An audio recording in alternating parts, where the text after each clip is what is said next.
সম্মানিত দর্শক, দেশে এবং দেশের বাইরে যেখান থেকে আমাদের শুনছেন সবাইকে জানাচ্ছি আন্তরিক শুভেচ্ছা এবং অভিনন্দন। আমাদের আজকের এই লার্ন টাইমের জীবনের গল্প থেকে শিক্ষা অনুষ্ঠানের সাথে আছি আমি মোহাম্মদ আরিফুল ইসলাম। আমাদের সাথে আজকে অতিথি হিসেবে যুক্ত হয়েছেন ডক্টর মোহাম্মদ আতিকুর রহমান আহাদ, অধ্যাপক ঢাকা বিশ্ববিদ্যালয় এবং বিশেষ সহযোগী অধ্যাপক ওসাকা বিশ্ববিদ্যালয়, জাপান। আজকে আমরা এই মহান ব্যক্তি সম্পর্কে অনেক কিছু জানবো, ওনার গবেষণা সম্পর্কে জানবো আমরা। আমাদের অজানা অনেক কথা বা অনেক ইনফরমেশন ওনার কাছ থেকে আমরা আজকে পাবো। তো সময় নষ্ট না করে আমরা সরাসরি চলে যাচ্ছি আমাদের অতিথির কাছে। আসসালামু আলাইকুম স্যার। হ্যাঁ, ওয়ালাইকুম আসসালাম। ভালো আছেন? আলহামদুলিল্লাহ ভালো, আপনি কেমন আছেন স্যার? এই তো ভালো।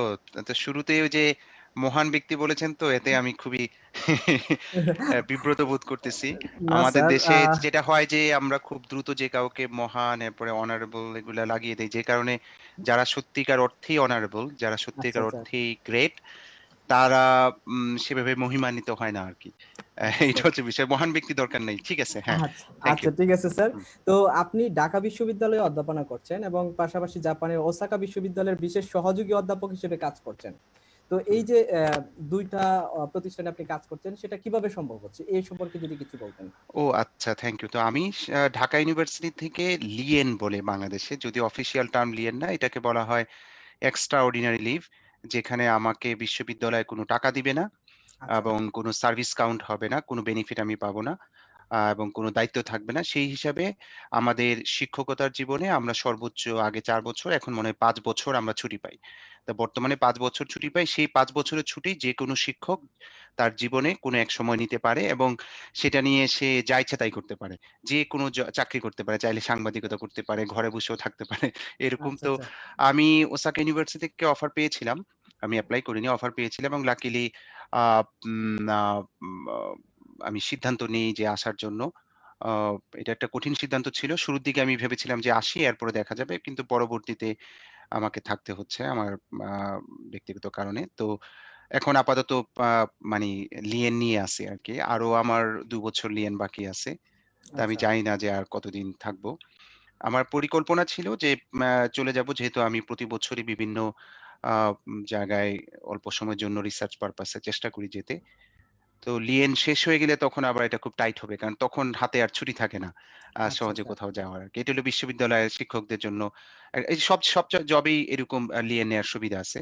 আর আচ্ছা অন্য একটা হচ্ছে যে শিক্ষা ছুটি বলে, যেটা হলো যে মাস্টার্স বা পিএইচডি করার জন্য জি শিক্ষকরা যায় বা সরকারি কর্মকর্তারাও মা যায়।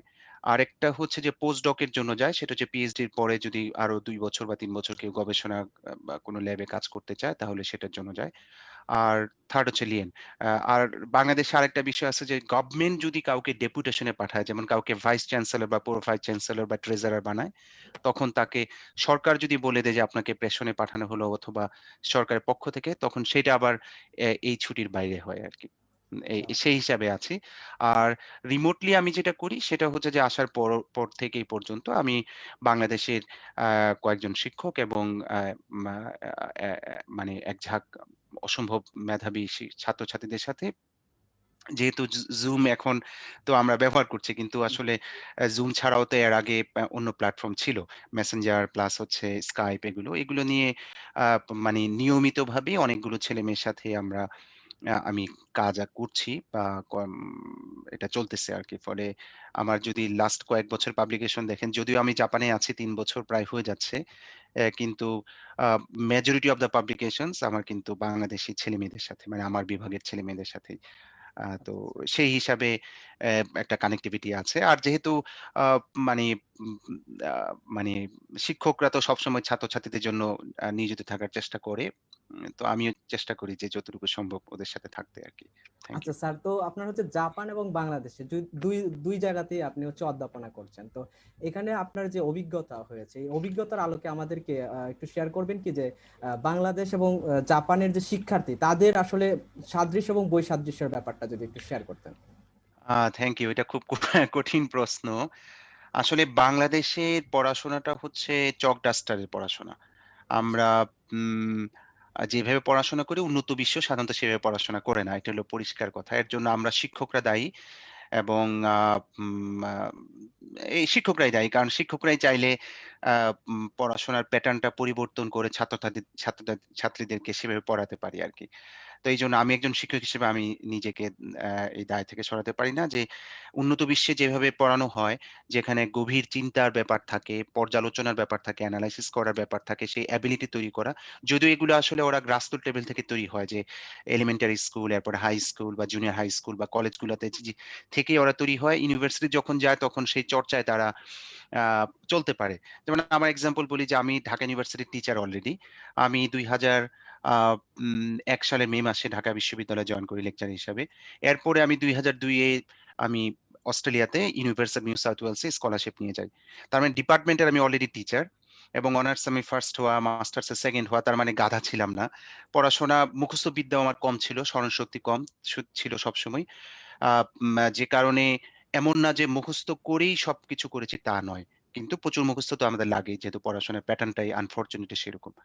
জি, স্যার। কিন্তু আমি যখন অস্ট্রেলিয়াতে গেলাম, আমার ফার্স্ট সেমিস্টারে টাইনা-টুইনা পাস বলতে যেটা বোঝায় সেরকম অবস্থা ছিল ২-১ টা সাবজেক্টে। I ওহো! was worried আমি বিয়ে করতে দেশে আসতেছি এবং আমি চিন্তিত যে আমি পাস করব কিনা। ঠিক আছে? তো এবং খুব লজ্জার বিষয় যে একটা কোর্সে আমি পাস করব কিনা সেই চিন্তা করতে হচ্ছে এবং আমি ওখানে দেখেছি যে বুয়েটের স্টুডেন্ট, ঢাকা ইউনিভার্সিটির brilliant CSC department and so on বা ভালো, ভালো ছাত্রছাত্রী বিভিন্ন সাবজেক্টে টেনে-টুনে পাস করছে বা ফেইল করছে। যদিও তারা বাংলাদেশে খুব ভালো অবস্থায় ছিল।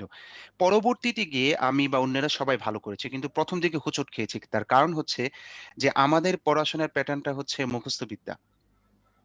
এবং টিপিক্যাল প্রশ্ন, টিপিক্যাল বর্ণনা করো, ব্লক ডায়াগ্রাম আঁকো এই টাইপের। কিন্তু বাইরের প্রশ্নগুলো সাধারণত ব্যতিক্রমও আছে। ভালো, ভালো বিশ্ববিদ্যালয়গুলো মোস্ট অফ দ্যা কোর্সেস পরীক্ষার, পড়াশোনার, অ্যাসাইনমেন্ট এগুলোর প্যাটার্নটাই ভিন্ন আরকি। যথেষ্ট চিন্তার খোরাক থাকে। যেমন একটা ওপেন বুক এক্সাম ছিল যেখানে আমি ভাবলাম যে লাইব্রেরি থেকে ৪-৫ টা বই নিয়ে গেলাম। অবশ্যই প্রচুর পড়াশোনা করেছি। বই নিয়ে যাওয়ার পরে আমি দেখলাম যে বই খোলারও প্রয়োজন পড়ে নাই। কারণ হচ্ছে যে এমন সব প্রশ্ন খুলতে হইলে এই মাথা খুলতে মানে খোলার প্রয়োজন ছিল। তো অনেক চিন্তা ভাবনা করে পরীক্ষা দিতে হয়। কারণ হচ্ছে যে প্রশ্নগুলো সেভাবে করা হয়। আবার ওগুলো ইভ্যালুয়েশন করারও একটা ব্যাপার থাকে। তো জাপানের ক্ষেত্রে যেটা সেটা হলো গিয়ে জাপান তো আসলে আমরা জানি যে অসম্ভব মেধাবৃত্তিক একটা দেশ। ওদের মানে ন্যাচারাল রিসোর্সেস অনেক কম। কিন্তু ওদের যেটা আছে ডিসিপ্লিন যুগ, যুগ ধরে এবং তাদের সেই ট্রিমেন্ডাস মেন্টাল স্ট্যাবিলিটি অ্যান্ড শক্তি এবং আ পড়াশোনার প্রতি অসম্ভব আ অনুপ্রেরণা। তো এই বিষয়টা আসলে ওদের কিন্তু ক্লাস 1 থেকে 9 পর্যন্ত কিন্তু কোনো পরীক্ষা নাই। অর্থাৎ পাস ফেইল বলে কিছু নাই। স্কুলে যাবে আসবে। একটা জেনুইন আমরা যাদেরকে গাধা টাইপের স্টুডেন্ট বলি কিচ্ছু পারে না, হ্যাঁ? বা পড়াশোনা করে না। ওই ছেলেমেয়েগুলোও যখন স্কুলে যাবে আর ফিরবে তারাও কিন্তু ক্লাস 9 পর্যন্ত সবাই পাস করবে কোনো পরীক্ষা ছাড়া। কিন্তু এর মধ্যেই কিন্তু অসম্ভব ট্রেনিং তৈরি হয়। এর মধ্যেই কিন্তু পড়াশোনা হয় এবং এরা কিন্তু আল্টিমেটলি মানে একটা ছোট জাতি টোটালি আইসোলেটেড ছিল দীর্ঘদিন সারা পৃথিবী থেকে। সেই জাতি আমরা জানি যে ফার্স্ট ওয়ার্লড ওয়ারে তাদের মানে ভূমিকা ছিল। তার মানে কি তারা শক্তিশালী ছিল। সেকেন্ড ওয়ার্লড ওয়ারে তো আমরা জানি যে কত শক্তিশালী ছিল।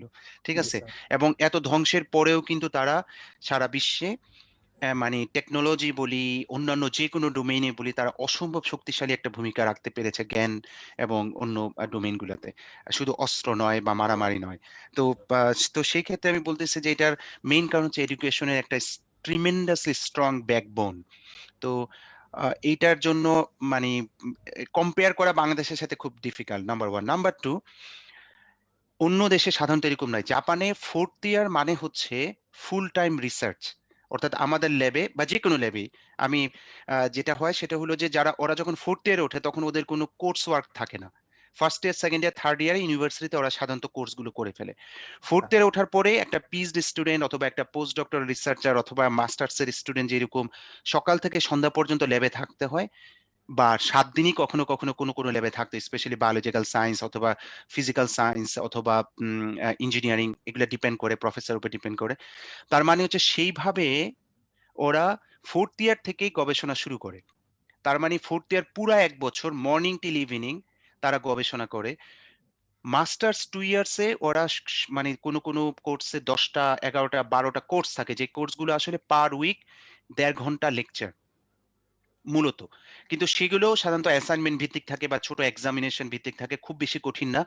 কিন্তু ২ বছর আসলে কোর্স ওয়ার্ক বাদ দিলে মূলত হচ্ছে তাদের রিসার্চ থাকে। যে কারণে মানে তারা গবেষণা এত ভালো। কিন্তু আমাদের অনেকেই প্রশ্ন করে যে আমি তো আ মানে উম আ গবেষণা করব না, আমি রিসার্চ করব না, আমি ভালো স্টুডেন্ট না বা আমি বিদেশে যাব না। Why the hell I need to do that?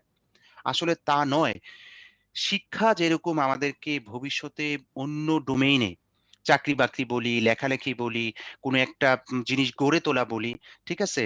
সেই যেকোনো জায়গায় যাই না কেন, সেই জায়গায় যেরকম আমাদের ভূমিকা রাখতে সহায়তা করে এবং যোগ্যতাগুলো কাজে লাগে, সিমিলারলি কেউ যদি গবেষণায় নিমগ্ন হয়, ১ বছর, ২ বছর, ৩ বছর গবেষণা করে পৃথিবীর কোনো চেঞ্জ হয় না। কেউ করতে পারে না। কিন্তু যেটা হয় সেটা হলো যে তার ধীশক্তি বাড়ে।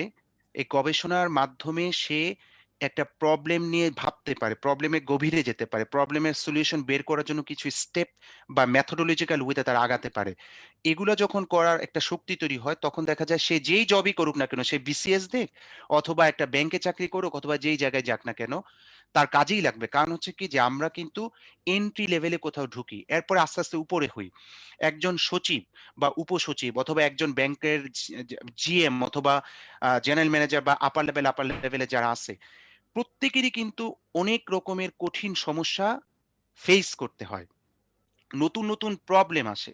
সেই প্রবলেম গুলোর সমাধান তাদেরকেই খুঁজে বের করতে হয়। ওগুলো কিন্তু রিসার্চ এর পর্যায়ে পড়ে। তা একজন ভালো গবেষক, একজন ভালো রিসার্চ মাইন্ডের লোক কিন্তু এই জিনিসগুলো খুব ভালোভাবে করতে পারে। ফলে আমি সকল স্টুডেন্ট এখানে যারা পার্টিসিপেন্টস আছেন সবাইকে হাত জোড় করে রিকোয়েস্ট করি যে গবেষণাকে দুর্বলভাবে দেখার দরকার নাই। গবেষণা ইস নট ফর মানে যে আপনি ভবিষ্যতে একজন গবেষক হবেন। গবেষণা করার মাধ্যমে আসলে পড়াশোনার একটা স্টেপ, একটা মেথোডোলজিক্যাল ওয়েতে কিছু চিন্তা করার এবং প্রবলেম সলভিং এর একটা আইডিয়া মাত্র তৈরি হয়। আমরা যারা পিএইচডি করি, পিএইচডি করার পরে অনেক professor including my supervisor he asked me যে, "তুমি কি শিখেছ? অথবা তুমি কি এখন অন্য কাউকে সুপারভাইজ করতে পারবে? অথবা তুমি কি অন্য কাউকে গাইড করতে পারবে? অথবা তুমি কি নতুন কোনো একটা সমস্যা আসে, সেই সমস্যাটা গভীরে ঢুকে কয়েক বছর পরিশ্রম করে তার জন্য original new idea, new thinking কি তুমি বের করতে পারবে? If you can do that তাহলে তোমার মানে গবেষণা যাত্রা শুরু হলো। অনেক ক্ষেত্রে এটাও বলে যে পিএইচডি করেছো মানে হচ্ছে you got the licence to do research. তার মানে রিসার্চ কিন্তু শেষ হয় নাই। আনফরচুনেটলি আমাদের অনেক শিক্ষক বাইরে পিএইচডি করে দেশে ব্যাক করে অথবা দেশে পিএইচডি করেই মনে করে নেয় যে কাজ শেষ। এবং যে কারণে অনেক সরকারি কর্মকর্তাও পিএইচডি করেন। আমি জানি না যে উনারা পিএইচডি করার পরে সেই মানে পিএইচডি করার অভিজ্ঞতাটা ফার্দার কোনো কাজে লাগান কিনা। সরকারি কর্মকর্তাদের পক্ষে মানে লাগানো খুব ডিফিকাল্ট। কারণ হচ্ছে যে উনাদের আল্টিমেটলি যেটা হয় সেটা হলো যে আজকে এই ফিল্ডে আছে, তারপরে আরেকটা ফিল্ডে পাঠিয়ে দেয়। কিন্তু উনাদের সেই শক্তিটা অবশ্যই কাজে লাগে আমার ধারণা। কারণ হচ্ছে যে একটা রিগোরাসলি একটা দীর্ঘ সময় ধরে ব্রেইনস্টর্মিং করার একটা আ অভিজ্ঞতা অনেক, অনেক কার্যকরী। তো আমার মনে হয় যে ম্যা এটাই হচ্ছে মূল কথা যে আসলে পড়াশোনা তবে এটাও আমাদের মাথায় রাখতে হবে। পৃথিবীর সব ইউনিভার্সিটি যেমন আমেরিকাতে সম্ভবত several thousand ইউনিভার্সিটিস আছে। সবগুলো ইউনিভার্সিটি কিন্তু মানে রিসার্চ ইউনিভার্সিটি না। সবগুলো ইউনিভার্সিটিতে মাস্টার্সই তো নাই। পিএইচডি তো পরের কথা। মেজরিটি অফ দ্যা ইউনিভার্সিটিস হচ্ছে জাস্ট আন্ডার গ্র্যাজুয়েট দেয় এবং বেসিক্যালি আমরা বলতে পারি যে আমাদের দেশে যেরকম অনেক ছোট, ছোট ইউনিভার্সিটি আছে যেগুলো আ মানে শিক্ষার মানের দিক থেকে খুবই দুর্বল। এরকম কিন্তু প্রচুর আছে। আমি যখন অস্ট্রেলিয়ায় ছিলাম আমি জানি যে বাংলাদেশীরা এমনও বলেছে আ যে যে ভাই যখন লিফটে উঠি তখন জিজ্ঞেস করি না যে তুমি কোন দেশ থেকে আসছো? জিজ্ঞেস করি তোমার বাড়ি কি কুমিল্লা না নোয়াখালী না সিলেটি? তার মানে হচ্ছে যে ওই পচা, পচা ইউনিভার্সিটি গুলাতে বা সিডনি ক্যাম্পাস বলি বা ওগুলাতে মূলত ফরেন স্টুডেন্টসরা এবং প্রচুর বাংলাদেশী বা কোথাও কখনো ইন্ডিয়ান বা চাইনিজ এরা আসে মূলত কোনোভাবে একটা ডিগ্রি নেয়ার জন্য। ডিগ্রি নিয়ে ওখানে তো সিটিজেন হবে। পরবর্তীতে তাদের অনেকে আছে মাস্টার্স করে বা পিএইচডি করে বা এটা করে কিন্তু আন্ডার গ্র্যাজুয়েট লেভেলে তারা সারভাইভ করার জন্য করে। এরকম ইউনিভার্সিটি কিন্তু পৃথিবীর সব দেশেই আছে। এবং আমাদের দেশ থেকে অনেকেই না বুঝে জাস্ট নাম দেখে বা ওই যে বিভিন্ন এজেন্ট আছে যেগুলো বাংলায় আমরা বলি দালাল। দালাল আসলে বাজে শব্দ না। কিন্তু মানে এটা বাংলা শব্দ। আমরা এখন ভদ্রভাবে বললে বলব যে এজেন্ট আরকি। যেরকম ওই যে বিরিয়ানি বা কাচ্চি খেতে গেলে অনেকে আছে ভদ্রতা করে রাইস দে, রাইস দে। আমার তখন মনে হয় যে গরম ভাত এনে তাকে দেয়া হোক। ঠিক আছে? জি, জি, কাচ্চির পরিবর্তে। মানে জি। বললেই হয় কাচ্চি দে বা বিরিয়ানি দাও। বাট হুম, বলতেছে, "এই ওকে একটু রাইস দে।" তা বেছে, বেছে রাইস দিলেই হয় মাংস বাদ দিয়ে। তো আ দালাল বললে মানুষ মাইন্ড খায়। কিন্তু আসলে দালাল কোনো বাজে শব্দ নয়। জি, জি। তো দালাল বা এজেন্টের মাধ্যমে যারা আমি বলি যে আপনাদের অনেকেই হয়তো বিদেশে পড়াশোনা করতে যায় অনেক দেশে। তারা কিন্তু মেজরিটি অফ দ্য কেসেস পচা, পচা এবং মানে খুবই বাজে ইউনিভার্সিটি গুলাতে যায়। সেই ক্ষেত্রে আমাদের দেশের অনেকগুলো প্রাইভেট ইউনিভার্সিটি অসাধারণ ভালো করেছে এবং করছে। এটা কিন্তু আমি একদম দ্ব্যর্থহীনভাবেই বলতে পারি। জি, সুতরাং স্পেশালি আন্ডার গ্র্যাজুয়েট লেভেল না বুঝে পচা ইউনিভার্সিটি গুলাতে আপনাদের ছেলে-মেয়েদেরকে বা তোমরা যারা ইয়াং বাচ্চা-কাচ্চা আছো যেও না আরকি। জি, কারণ অল্প কিছু ইউনিভার্সিটি গুলাই প্রতিটা দেশে আ গবেষণার দিক থেকে বা মানের দিক থেকে খুব ভালো আরকি। আর বাংলাদেশ আমরা অনেক পিছিয়ে আছি। তবে এটা সত্য কথা যে উম আ গবেষণা নিয়ে আগে একদমই আলোচনা হতো না। আমি তো প্রায় ২০ বছর হয়ে গেছে ঢাকা ইউনিভার্সিটি টিচার হিসেবে জয়েন করেছি। তার মানে ছাত্র ছিলাম এর আগে। আমাদের মানি ইউনিভার্সিটি গুলা এখন বেড়েছে। আগে ছিল অল্প কয়েকটা। এখন প্রাইভেট পাবলিক মিলিয়ে আমাদের ১৫০ টার উপরে ইউনিভার্সিটি। এটার পক্ষে বিপক্ষে ২ মত আছে। কেউ বলে যে এত ইউনিভার্সিটি কেন দরকার? এখন প্রতিটার বিষয়ই ভালো-মন্দ থাকে। জি, তো যেটাই হোক না কেন ১৫০ টার উপরে ইউনিভার্সিটি। এই ইউনিভার্সিটি গুলোর মধ্যে সবগুলো গবেষণাধর্মী বিশ্ববিদ্যালয় হবে না। হওয়া উচিতও না। কারণ হচ্ছে যে এটা সম্ভব না। সবগুলো ইউনিভার্সিটি গবেষণাধর্মী করাটা এটা খুবই দুরূহ একটা কাজ। কিন্তু টার্গেট ওয়াইজ কিছু ইউনিভার্সিটি গুলাকে আরো ব্যাপকভাবে গবেষণার দিকে নিবদ্ধ করা অথবা নতুন কিছু ইউনিভার্সিটিকে 100% গবেষণার টার্গেটে তৈরি করা। হ্যাঁ? আচ্ছা, তাহলে যেটা হবে যে আমাদের রিসার্চ এর পরিমাণটা বাড়বে। আগের তুলনায় আমার দৃষ্টিতে specially computer science and engineering, electrical and electronic engineering বা আইসিটি এই ডোমেইন গুলোতে গবেষণা আমি যদি ২০ বছর আগের কথা বলি, ২৫ বছর আগের ইভেন ১০ বছর আগের কথা বলি, আমার দৃষ্টিকোণে যথেষ্ট পরিমাণ বেড়েছে। আমি আগের তুলনায় অনেক রিসার্চ মানে টিচারদেরকে দেখি বা ছাত্রছাত্রীদের দেখি তারা অনেক ভালো জায়গায় পাবলিশ করছে যেটা আগে কল্পনাও করত না। ফলে এই ট্রেন্ডটা হয়েছে এবং আমাদের প্রচুর পরিমাণে এই কথাগুলো বলা দরকার যে do research, let's do research. কারণ আমাদের ছেলেমেয়েরা বা বাংলাদেশীরা অসম্ভব একটা ব্রিলিয়ান্ট নেশন। যেই ছেলে-মেয়ে 2nd ক্লাস পাওয়া বাংলাদেশে ছিল বা টাইনে-টুইনে পাস করছে। কারণ হতে পারে তার ইউনিভার্সিটি ভালো লাগে নাই বা পড়াশোনা করে নাই বা ওই সময় সে প্রেমে পড়েছে, মন অন্যদিকে চলে গেছে অথবা পড়াশোনা বাদ দিয়ে অন্য জায়গায় চলে গেছে। কিন্তু হুম, পরবর্তীতে তার কোনো কারণে মনে হয়েছে যে না, I need to do something এবং যখন সে বাইরে কোথাও স্ট্রাগল করে গিয়েছে, তাদের অনেকেই আছে অসাধারণ ভালো জায়গায় কাজ করতেছে বা ভালো অবস্থায় চলে গেছে। এটা দ্বারা প্রমাণ করে যে আমাদের ছেলেপেলেরা মেধাবী। আর আমিও তো স্টুডেন্ট পাচ্ছি বছর ধরে। ইয়েস, আমার ডিপার্টমেন্টে আমরা খুব ব্রিলিয়ান্ট ছেলেপেলে পাই। কিন্তু এছাড়াও তো অনেকের সাথে যোগাযোগ হয়। আমি দেখেছি আসলে সেই ভালো করে এট দ্য এন্ড যে, যে অবস্থায় থাকুক না কেন সেই অবস্থা থেকে নিজেকে পলিশ করে উপরের দিকে চলে যায়। তো সেটা যদি করার চেষ্টা করতে হয় তাহলে গবেষণা একটা ইম্পোর্টেন্ট পার্ট। আর সিজিপিএ এর সাথে রিসার্চ এর কোনো সম্পর্ক নাই। সিজিপিএ ভালো, এটা একটা গুড পয়েন্ট। কিন্তু সিজিপিএ ভালো আর রিসার্চে খারাপ, এটা গুড পয়েন্ট না। আর সিজিপিএ খারাপ কিন্তু রিসার্চে ভালো, এটা ভেরি গুড পয়েন্ট। আমি বলতেছি না সিজিপিএ কমানোর জন্য, কিন্তু আমি বলতেছি সিজিপিএ 3.5 ভেরি গুড। তোমার 3.9 দরকার নাই। আনলেস ইউ ওয়ান্ট টু মানে জয়েন ইন দ্যা ইউনিভার্সিটি। বিশ্ববিদ্যালয়ে যদি জয়েন করতে না চায় কেউ তাহলে 3.89 না করে 3.45 থাকলে এরপর যদি তার একটা ভালো জার্নাল বা টপ কনফারেন্সে পেপার থাকে বা ২ টা থাকে। তাহলে দেখা যাবে সে যখন আমেরিকা বা জাপান বা অন্য দেশে বা সিঙ্গাপুরে কোনো একটা প্রফেসরকে মানে লিখে যে আমি আ এপ্লাই কেউ কিন্তু সিজিপিএ দেখে না। কারণ একেকটা ইউনিভার্সিটির pattern, CGPA, marking system totally ভিন্ন। এটা সবাই জানে। মানে গবেষণা আমাকে অনেক বড় প্রফেসর বলেছে যে, "আমি নিতে চাই তাদেরকে যাদেরকে আমি বুঝতে পারি যে তার মানে রিসার্চ মেন্টালিটি অথবা রিসার্চ করার একটা অভিজ্ঞতা ভালো অথবা একটা প্রুফ আছে।" তা প্রুফ কিভাবে পাবে? এখন আমাদের অনেক ছেলেপেলে মনে করে যে পেপার করলেই বুঝি প্রুফ হবে। পেপার করলেই প্রুফ হবে না। কারণ পচা জায়গায় যদি পেপার করা হয়, তাহলে কিন্তু সেই পেপারের মান খারাপ হবে। সেই খারাপ মান থেকে আমি জাজ করে নিব যে সে ভালোটাই জানে না। এই হচ্ছে বিষয়। তো যেটা বলতেছি সেটা হলো যে আমাদের মান বাড়তেছে আগের তুলনায়।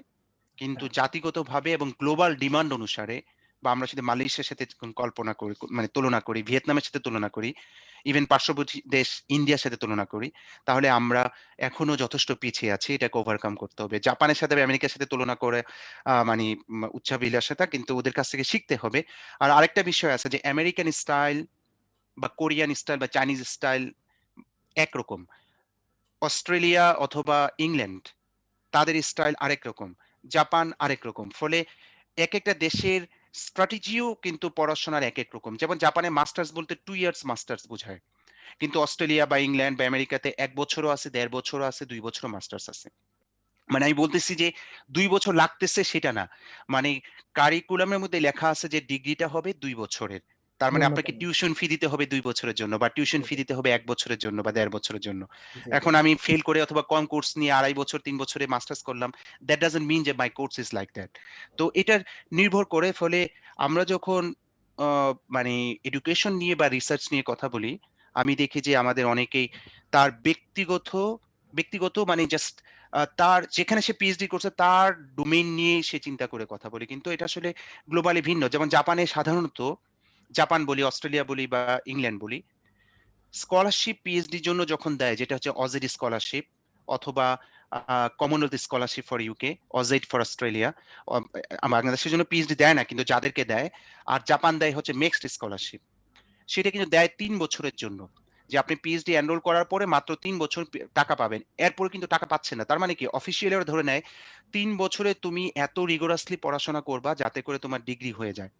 whereas অন্য জায়গায় হতে পারে যেমন কোরিয়াতে লাগে অনেক বছর, চায়নাতে লাগে অনেক বছর, কানাডা, আমেরিকাতে লাগে অনেক বছর এবং ওইসব জায়গায় কোর্স ওয়ার্ক এর লোডটা থাকে এট দ্য সেম টাইম। ফলে একেকটা একেক রকম প্যাটার্ন। বাট মোদ্দা কথা হচ্ছে quality research at the end বেরোচ্ছে কিনা সেটা ইম্পোর্টেন্ট। তো উম এই হচ্ছে মোটামুটি আরকি যদি আমি বলি। Thank you. অসংখ্য ধন্যবাদ স্যার। তাহলে হচ্ছে বিষয়টা যে আমাদের বাংলাদেশেও ট্যালেন্ট আছে। তো এটার হচ্ছে পরিচর্যা করা প্রয়োজন এবং হচ্ছে ওয়েল একটা স্ট্রাকচার দাঁড় করাতে হবে যে কোন ওয়েতে আসলে স্টুডেন্টদেরকে নিয়ে যেতে হবে, এগিয়ে নিয়ে যেতে হবে। তাদের জন্য একটা ক্ষেত্র তৈরি করে দেওয়া। এক্সাক্টলি। ওয়েল স্ট্রাকচারের মাধ্যমে। অসংখ্য ধন্যবাদ। তো স্যার আমরা আসবো আপনার যে বিষয়ে পড়াচ্ছেন এবং আপনার যে গবেষণা ক্ষেত্রগুলো রয়েছে এই বিষয়ে যদি আমাদেরকে বিস্তারিত বলতেন। উম আমার তো ঢাকা ইউনিভার্সিটি আমার ডিপার্টমেন্ট যেটা আগে ছিল applied physics, electronics and communication engineering. সেই ডিপার্টমেন্ট তো গত ৬ বছর প্রায় হয়ে গেছে। এটা ইলেকট্রিক্যাল অ্যান্ড ইলেকট্রনিক ইঞ্জিনিয়ারিং নাম পরিবর্তন করা হয়েছে আরকি। আ তো আ সেখানে তো আমি মূলত পড়াতাম হচ্ছে কম্পিউটার রিলেটেড কোর্সগুলো। কারণ আমি যখন অস্ট্রেলিয়াতে যাই ২০০২ এ তখন আমার ওখানে আমি করি হচ্ছে school of computer science and engineering থেকে 2 ইয়ার্স মাস্টার্স করি। দেন আমি পিএইচডি করি হচ্ছে কম্পিউটার ভিশন, ইমেজ প্রসেসিং অর্থাৎ বর্তমানে যেগুলো আমরা বলি মেশিন লার্নিং, এআই এগুলা ব্যবহার-ট্যাবহার করে। আ এর পরবর্তীতে আমি এগুলো নিয়ে কাজ করি। ফলে ডিপার্টমেন্টে আমি যেসব কোর্স পড়াতাম মূলত আমাদের ডিপার্টমেন্টে মানে অনেকে হয়তো জানে না যে কম্পিউটার সায়েন্স অ্যান্ড ইঞ্জিনিয়ারিং এ যেসব কোর্স পড়ানো হয় বাংলাদেশে ট্রিপলি ডিপার্টমেন্টে সাধারণত সেই কোর্সগুলোর মানে অনেকগুলোই করানো হয়। শুধু অ্যাডভান্স লেভেলে কিছু কোর্স করানো হয় না। কিন্তু বাকি সবগুলো যেমন even computer organisation, microprocessor interfacing for example এই টাইপের কোর্সগুলো মানে তো আছেই প্রোগ্রামিং ও করানো হয়। কিন্তু প্রোগ্রামিং সেই রিগোরাসলি করানো হয় না। তো আমি সাধারণত এই কোর্সগুলো নিতাম। যেমন মাইক্রো প্রসেসর, এরপরে কম্পিউটার অর্গানাইজেশন, কম্পিউটার ভিশন নিয়েছিলাম মাস্টার্সে। এআই, মেশিন ইন্টেলিজেন্স একটা কোর্স ছিল বা অ্যাডভান্স ইন্টেলিজেন্স সিস্টেম সেটা পার্সিয়ালি নিয়েছিলাম। আর আমি ফার্স্ট ইয়ারে নিতাম হচ্ছে কম্পিউটার প্রোগ্রামিং বা ইন্ট্রোডাকশন টু প্রোগ্রামিং। ওইটা আমি ইচ্ছা করেই নিতাম যাতে করে ছেলেমেয়েদের সাথে আমার মানে ফার্স্ট ইয়ার থেকে ওদের সাথে আমার ইন্টারেকশনস টা বেটার হয় এবং প্রোগ্রামিং সম্পর্কে ওদেরকে কিছুটা পুশ করাতে পারি। ইটস ডিফিকাল্ট কারণ হচ্ছে যে বাংলাদেশে উম সারা বাংলাদেশ থেকে ছেলেমেয়েরা আসে। এটা খুব দুর্ভাগ্যজনক একটা কথা। বাট এটাও সত্য যে এই ছেলেমেয়েগুলো অসম্ভব ব্রিলিয়ান্ট। কিন্তু ওদের সেই ফার্স্ট ইয়ারে যে বসে একটা প্রোগ্রামিং কোর্স করবে, ল্যাবে যতটুকু সময় পায় তার বাইরে বাসায় তো সবাই নাই। অনেকেই হলে থাকে। আর সত্যিকার অর্থেই আমরা জানি হলে পলিটিক্যাল অবস্থা ভালো না খারাপ সেটা তো একটা সাইড আছেই। এটা সবাই জানে। এটা নিয়ে বলার কিছু নাই। কিন্তু এটা তো রিয়ালিটি যে ছেলেপেলেদেরকে যেহেতু হল যে পরিমাণ আছে ছাত্রছাত্রীদের থাকার জন্য, তার চেয়ে অনেক বেশি ছাত্রছাত্রীদের থাকতে হয় হলে। আর্থসামাজিক অবস্থার কারণে। ফলে অটোমেটিক্যালি দেখা যাচ্ছে যে ওদের একটা ল্যাপটপ রাখা, ল্যাপটপ তো অনেকের থাকেই না বা একটা ছোট পিসি কেউ দিলেও সেটা রাখার মতো জায়গাও থাকে না আনফরচুনেটলি। আমরা গণরুমের কথা বলি। গণরুম, কিন্তু জি। আসলে রিয়ালিটি হচ্ছে যে ডিমান্ড অনেক হাই। আমাদের প্রচুর পরিমাণে রেসিডেন্সিয়াল হল তৈরি করতে হবে। এটা হচ্ছে একটা বাস্তব কথা। মানে যে যতভাবেই বলুক না কেন। এটা একটা বিষয়। আর অবশ্যই পলিটিক্যাল ইস্যু একটা আছে। সেটা তো আসলে যুগ, যুগ ধরে আনফরচুনেটলি খুবই লজ্জাজনক, দুঃখজনক যে আমরা এত বছর 50 ইয়ার্স আমাদের স্বাধীনতা কিন্তু এখনো বিশ্ববিদ্যালয়গুলোকে আমরা ছাত্র বান্ধব করতে পারলাম না। এটা শুধুমাত্র এই আমল, সেই আমল বলে নাই। আসলে দীর্ঘদিন ধরে এগুলো আমরা দেখতেছি। কারণ এই হচ্ছে মোটামুটি কথা। তো এখন পয়েন্ট হচ্ছে যে আ ওই ছেলেমেয়েদের আসলে প্রোগ্রামিং শিখবে, করবে এবং একটা কোর্স করার পরে ওই সময় যদি সে ধরতে না পারে তাহলে কিন্তু তার জন্য ডিফিকাল্ট। কারণ বই পড়ে তার প্রোগ্রামিং হয় না। জি, জি। প্রোগ্রামিং হচ্ছে প্র্যাকটিস করে করতে হয়। প্র্যাকটিস এ জি। তো এটা হচ্ছে বাংলাদেশে ঢাকা ইউনিভার্সিটির কথা যদি বলি। আর আমি জাপানে আমার কোনো আ কোর্স নিতে হয় না। আমি কোনো ক্লাস নেই না। আমার মূলত জাপানে এটা নেয়া খুব ডিফিকাল্ট। কারণ জাপানে হচ্ছে অলমোস্ট অল ইউনিভার্সিটিস কিছু রেয়ার ব্যতিক্রম ছাড়া এবং কিছু কোর্স ছাড়া মূলত ইংরেজি নয়, জাপানিজই কোর্স। আর তো কোথাও, কোথাও আছে ইংরেজি কোর্স আছে অথবা যদি ফরেন স্টুডেন্টস থাকে সুপারভাইজার যেটা করে সেটা হলো গিয়ে আ তার সাথে আলাদা সিটিং দিয়ে তার জন্য মানে সময় দেয় বা কোর্স টিচার তাকে সেভাবে প্রিপেয়ার করে। ফলে আমার কোনো কোর্স লোড নাই। আমার মূলত হচ্ছে রিসার্চ গ্রুপ কয়েকটাকে সুপারভাইজ করা, গাইড করা এবং আ এখানে যেটা হয় দেখেন আমি কিন্তু এখানে অ্যাসোসিয়েট প্রফেসর র‍্যাংকে কাজ করছি। জি, এরপরেও কিন্তু নট অনলি মি আমাদের ল্যাবে আরো ২ জন অ্যাসোসিয়েট প্রফেসর লেভেলে আছে। আমার মতো একজন আছে আরেকজন ফুল মানে ফুল টাইম নয়। আমি কি বলব এটাকে বলে পার্মানেন্ট পজিশন অ্যাসোসিয়েট প্রফেসর আছেন, অ্যাসিস্ট্যান্ট প্রফেসর প্রত্যেকেই কিন্তু কোড করে, পেপার লিখে, রিসার্চ করে। এই যে কালচারটা, এই কালচারটা আনফরচুনেটলি আমাদের দেশে আমরা করতে পারছি না। রেয়ারেস্ট ২-১ জন ছাড়া আমরা সবাই মনে করে নেই যে সবই ছাত্রছাত্রীরা করবে। আর করলে করবে, না করলে নাই। কিন্তু আমরা সেগুলোতে করছি না। এটা একদম সত্যি কথা। এটা আ যে কারণে অন্য দেশ অনেক এগিয়ে, আমরা অনেক পিছিয়ে। এখন আমাদের যদি 5% এই কাজ করে বা 10% কাজ করে তাহলে তো এটা মানে বলার মতো না। যদি এমন হয় যে 60-70% of the teachers even seniors যারা হয়েছে। যেমন আমি একজন অফিসিয়ালি অধ্যাপক। ঠিক আছে? ঢাকা জি, ইউনিভার্সিটিতে। জি, ফলে জি। একজন অধ্যাপক হিসেবে আমি যদি চিন্তা করি যে না আমার কাজ শেষ। আমি শুধু সুপারভাইজ করব বা গাইড করব বা তাদেরকে বলব। তাহলে এটা করা যায়, কোন সমস্যা নাই। সেখানেও অনেক পরিশ্রমের ব্যাপার আছে, অনেক ব্যাপার আছে। কিন্তু যদি সেই শিক্ষকও নিজে কাজ করেন, হ্যাঁ? লাইক স্টুডেন্টস তাহলে দেখা যায় যে সে কাজটা ভালো বুঝে। কারণ হচ্ছে কি যে আমি আজ থেকে ১০ বছর আগে বা ২০ বছর আগে যে কাজ করেছি বা কাজের যেই প্যাটার্ন ছিল কিছু, কিছু ডোমেইনে হয়তো সেম থাকে। কিন্তু অনেক ডোমেইনে প্রচুর পরিবর্তন হয়। নতুন মেথোডোলজি আসে। ফর এক্সাম্পল আমি যখন কাজ করি তখন ডিপ লার্নিং পৃথিবীতে ছিল না। Nobody talked about that.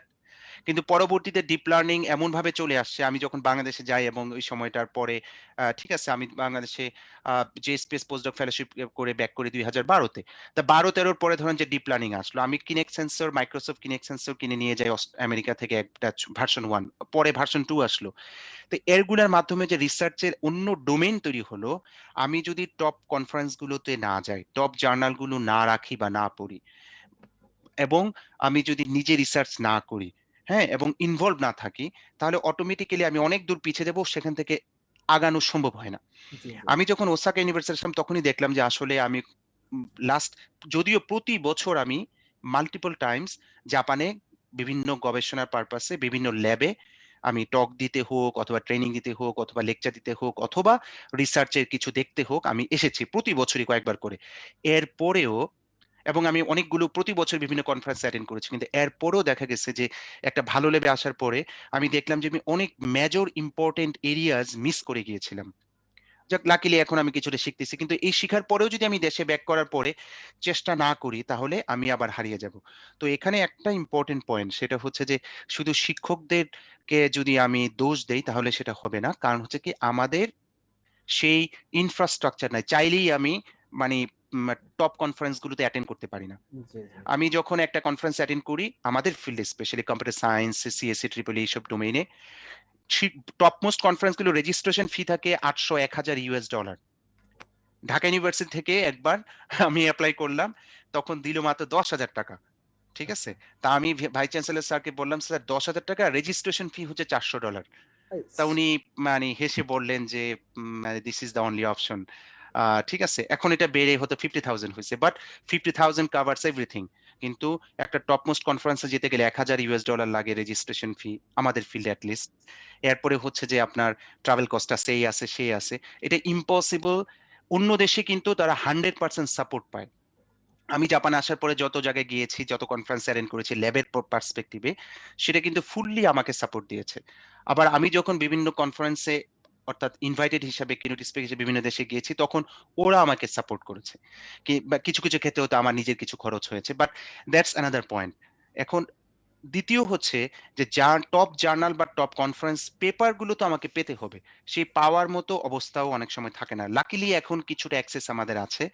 Number 3 হচ্ছে সায়েন্স অ্যান্ড ইঞ্জিনিয়ারিং এর কথাই বলি। অন্য ডোমেইনে আমি যেহেতু ভালো জানি না, যেমন বিজনেস, সোশ্যাল সায়েন্স, আর্টস জানি না বলে মন্তব্য করছি না। কিন্তু বায়ো সায়েন্স এর কথা জানি, কেমিক্যাল সায়েন্স এর কথা জানি, ফিজিক্স এর কথা জানি। যেহেতু আমি প্রচুর পরিমাণে students, researchers in the last 20 years আমি মিট করেছি, দেখেছি স্যার এবং একটা আমার ফিল্ড তো প্রশ্ন আছেই। এখানে এখানে একটা প্রশ্ন ছিল স্যার, সেটা হচ্ছে যে বাংলাদেশে দেখা গেছে যে সায়েন্স ফ্যাকাল্টির অনেক স্টুডেন্ট ভর্তি হওয়ার পর আন্ডার গ্রাজুয়েশনে দেখা গেছে যে অনেকে হতাশাগ্রস্ত হয়ে পড়ে, আবার হচ্ছে অনেকে ঝরে যায়। এই হুম। বিষয়টা একটু এখানে ক্লিয়ার করলে ভালো হতো স্যার, এটা কেন হয়? আচ্ছা, আমি শুধু আগেরটা বলি যে সেটা শেষ করে জি।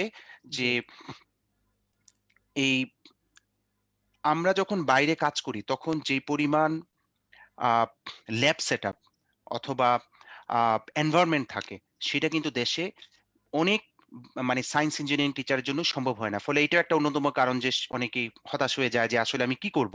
কারণ আমি যা শিখিয়েছি আসছি তা তো এখানে ইমপ্লিমেন্ট করার মতো এনভায়রনমেন্ট বা পরিবেশ বা মেশিন নাই বা টাকা নাই বা ফান্ডিং নাই অ্যান্ড সো অন। তো এটা একটা বড় সমস্যা। এবার আপনার প্রশ্নের উত্তরে যাই যে এটা আসলে যেটা বললেন ঝরে পড়া। এই ঝরে যারা পড়ার কথা বলে বা হতাশ হয়, এটা আসলে আমাদের কাঙালিপনার একটা বৈশিষ্ট্য। কারণ হচ্ছে যেকোনো সাবজেক্টেই ভালো করলে, শিখলে সেখানে তার কেরিয়ার গড়তে পারে। যেমন ফর এক্সাম্পল কেউ যদি আপনি ম্যাথমেটিক্স এ পড়েন। ম্যাথমেটিক্স এ পড়ে সেখানে যদি ভালো রেজাল্ট হয়, তাহলে কি বাংলাদেশে ম্যাথমেটিক্স এর চাকরি নাই কিছু? জি। আছে। বিভিন্ন কলেজ আছে। প্রত্যেকটা প্রাইভেট এবং পাবলিক ইউনিভার্সিটির ম্যাথমেটিক্স এর টিচার দরকার। ওখানে তো সে যেতে পারে। কিন্তু দেখা গেল আমি ম্যাথে পড়ি। আচ্ছা, আমি সয়েল সায়েন্স এ গেলাম। সয়েল সায়েন্স অথবা আমি জিওগ্রাফি পড়তেছি। জিওগ্রাফি পড়ার পরে আমি গিয়ে বললাম আমার এখানে কি হবে? তখন সে কি করলো? রেজাল্ট খারাপ করলো। কিন্তু যারা জিওগ্রাফিতে ভালো করছে রেজাল্ট, ভালো মতো তারা কি এখন এনভায়রনমেন্ট, বিভিন্ন এনজিও, বিভিন্ন ইউনিভার্সিটি, বিভিন্ন জায়গায় কি পড়াশোনা করতে পারছে না? অবশ্যই পারছে। চলে আসি আমার ডিপার্টমেন্টের কথা। আমার ডিপার্টমেন্টে আমরা পাই ১ম ১,০০০ ঢাকা ইউনিভার্সিটিতে যারা এডমিশন হয় তাদের সাধারণত ১ম ৬০০, ৭০০, ১,০০০ এর মধ্যেই সব স্টুডেন্ট চলে আসে। তার মানে হচ্ছে টপ ৪-৫ টা চয়েস এর মধ্যে আমাদের department most of the time top students গুলো আসে। এদের মধ্যেও অনেকগুলো আমি জেনুইনলি কুলাঙ্গারি বলব যে তারা ১ম থেকেই মনে করে যে আমার কি হবে, আমার কি হবে? আমার ইচ্ছা করে যে ধরে চটকাই। মানে আনঅফিশিয়ালি বলছি। কারণ জি। হচ্ছে যে এটা মিনিংলেস। সে যে সাবজেক্টে আসছে department of Tripoli electrical and electronic engineering বা অ্যাপ্লাইড ফিজিক্স এই টাইপের সাবজেক্ট গুলার মানে enormous scopes all over the world. এবং সে জানে না সে কতদূর কোথায় যাবে। শুরুতেই সে ফার্স্ট ইয়ার থেকেই মানে সিনিয়র ২-১ জন কুলাঙ্গারের কাছ থেকে শুনে এবং শুনে ওই নেগেটিভটাই এটা হচ্ছে একটা জাতির নেগেটিভ বৈশিষ্ট্য। যে জাতি করবে বা যে জাতির যে লোকগুলো করবে যে আমি একটা নেগেটিভ শুনে নেগেটিভের প্রতি ঝাঁপিয়ে পড়বো, ওইটাকে ট্রাস্ট করব, ওইটার উপর বেস করে নিজেকে মানে নামিয়ে ফেলবো নিচের দিকে। এটা একটা নেগেটিভ অ্যাটিটিউড। বরঞ্চ আমার খেয়াল করতে হবে গুড এক্সাম্পলস কম থাকলে আমি সেটা হওয়ার চেষ্টা করব। যেমন আমি যদি বলি যে আমাদের দেশে ভালো রিসার্চার কম। দেশে বসে। বেশিরভাগ ভালো রিসার্চার বিদেশে। বাংলাদেশীরা যে অসাধারণ কাজ করে তার প্রচুর এক্সাম্পলস আছে। বাইরে যখন যায় তারা তো ভালো কাজ করেই। জি। দেশে কম আছে। কিন্তু দেশে যেই কম আছে, why don't I try যে আমি চেষ্টা করে আমি আরেকজন এক্সাম্পলারি হই। For others. তাহলে কি হবে? আমাকে দেখে আরেকজন হবে, আরেকজন হবে, আরেকজন হবে। এভাবে কিউমুলেটিভ আকারে বাড়বে। এটা তো কমবে না। কিন্তু আমি যদি দেখি যে কেউ করতেছে না বা কম করতেছে বলে আমি হতাশ হয়ে বসে যাই, তাহলে কিন্তু আমার দ্বারা কোনো চেঞ্জ আসলো না। আমারও চেঞ্জ হলো না। আমিও আরেকজনকে অনুপ্রাণিত করতে পারলাম না। তো এই জায়গায় আমি বলব যেই ছেলে-মেয়েগুলো নিজেদেরকে মনে করে কারণ প্রতিটা সাবজেক্টেরই কোনো না কোনো ডিমান্ড আছে। আর একটা ট্রেন্ড আমি জানি, সেটা হচ্ছে গিয়ে যে আমি ঢাকা ইউনিভার্সিটি বিজয় ৭১ হল, নতুন একটা হল। সেই হলের হাউস টিউটর ছিলাম। তো না তো আমি আমাদের হলে বিশাল ২ টা মানে রিডিং রুম ছিল। তো আমি সবসময় দেখতাম ছেলেমেয়েরা ভরা টেবিলের উপর মেয়েরা না, ছেলেরা ভরা টেবিলের উপর বই। তা আমি এক টিচারকে বলতেছিলাম, "দেখেন, মানে আমরা যদি স্কোপ দেই তাহলে ছেলেমেয়েরা মানে কত পড়াশোনা করে। আসলে অপরচুনিটি পেলে, স্কোপ পেলে বা প্ল্যাটফর্ম পেলে।" তো উনি বললেন, "চলেন আপনার ভিতরে ঢুকায় নিয়ে যাই।" উনি আমাকে নিয়ে গেলেন। দেখেন কি আছে। টেবিলের উপরে উনি আমাকে দেখালেন যে বিসিএস এর বই, বিসিএস এর বই, বিসিএস এ মুখস্থ করার বই প্রচুর জি, জি, জি। টেবিলের মধ্যে। ইয়েস, অন্য বইপত্র আছে কিন্তু এটা প্রচুর পরিমাণে সংখ্যা বেশি। তাও আমার এটা ধারণা ছিল না আরকি। তো উনি তখন বললেন যে, "আসলে এখানে ছেলেমেয়েরা মানে স্টুডেন্টরা ওই প্ল্যানিং এই পড়ে" এবং কয়েকজন টিচার আমাকে বললেন যে ক্লাসরুমেও নাকি এসে বসে টিচার ক্লাস নেয়, সে নাকি এগুলা পড়াশোনা করে বা মুখস্থ করে। তো এখন আমাদের মাথায় রাখতে হবে, বিসিএস কর্মকর্তা হওয়া কি ছোটখানি কথা? না। যারা তারা who are the BCS officers ultimately? তারা সচিব। আমাকে একজন বড় ব্যক্তি বলেছিলেন যে, "মন্ত্রী আসে যায়। কোন একজন মন্ত্রী আসে যায়, কয়েক বছর থাকে, কখনো ১ বছরও থাকে, এরপর আরেকজন চলে আসে, এই করে সেই করে। তারা সাধারণত তেমন কিছু জানে না। কিন্তু মূলত দেশ চালায় হচ্ছে সচিবরা, সরকারি কর্মকর্তা। সচিবও তো সব না। এরপরে আছে। এটা দ্বারা বোঝা গেল যে একটা দেশ চালানোর মতো এত কঠিন কাজ এবং পলিসি মেকিং এবং চেঞ্জিং, তারা যদি কোয়ালিফাইড না হয়, বেটার কোয়ালিফাইড না হয়, হাইলি কোয়ালিফাইড না হয়, নলেজ বেসড না হয়, তাহলে তো খুব দুর্ভাগা হবে এই জাতি। তা আমি ওদেরকে বলি যে, "বাবারা, মায়েরা, তোমরা যেটা করো সেটা হলো তোমার ডোমেইনে তুমি এক্সেলেন্ট হওয়ার চেষ্টা করো। Do the best. Think and learn. এরপরে যেটা হয়, তোমার যখন বিসিএস দেওয়ার প্রয়োজন পড়বে, ওই সময় তুমি আবার নতুন করে পড়ো। বিসিএস এর জন্য তো আর এমন আহামরি কিছু পড়তে হয় না।" কয়েকজন তো বলেছে যে বিসিএস এর জন্য ওই যে টিউশনি করাইতে যেগুলো লাগতো সেগুলো নাকি কাজে লাগে। আমি জানি না, যেহেতু আমি জীবনে বিসিএস দেওয়ার চিন্তা করি নাই এবং চেষ্টা করি নাই। কখনো কল্পনার মধ্যেও ছিল না যে আমি সরকারি চাকরি করব। সামহাউ আমি টিচিং খুব পছন্দ করতাম সারা জীবনই। তো এটা আমার একদম রক্তের মধ্যে, মানে আমার মনের মধ্যে, রক্তের মধ্যে বললে তো মানুষ বুঝে যে বাপ-মা টিচার ছিল, তা না। বংশ তারা সরকারি পরম্পরায় চলে কর্মকর্তা আসছে ছিল। এরকম কিছু। হ্যাঁ, ওরকম না। তো আমি যেটা বলি সেটা হলো গিয়ে যে, "You do the best at your university level. Learn." যেকোনো ফিল্ডই হোক না কেন। মানে লার্নিং কিন্তু আসলে কাজে লাগবে এইজন্য নয়। লার্নিং মানে হচ্ছে ব্রেইন স্টর্মিং করা। এবং পৃথিবীর সব দেশেই এমআইটির গ্র্যাজুয়েট যে ডিপার্টমেন্ট থেকে পাস করে সেই ডিপার্টমেন্টের রিলেটেড কাজই করে, এটা কিন্তু অনেক ক্ষেত্রেই নয়। জাপানে আমি নিজে দেখেছি যেই লাইনে রিসার্চ করেছে, যেই লাইনে কাজ করেছে, সে কিন্তু আল্টিমেটলি সেই লাইনে নাই।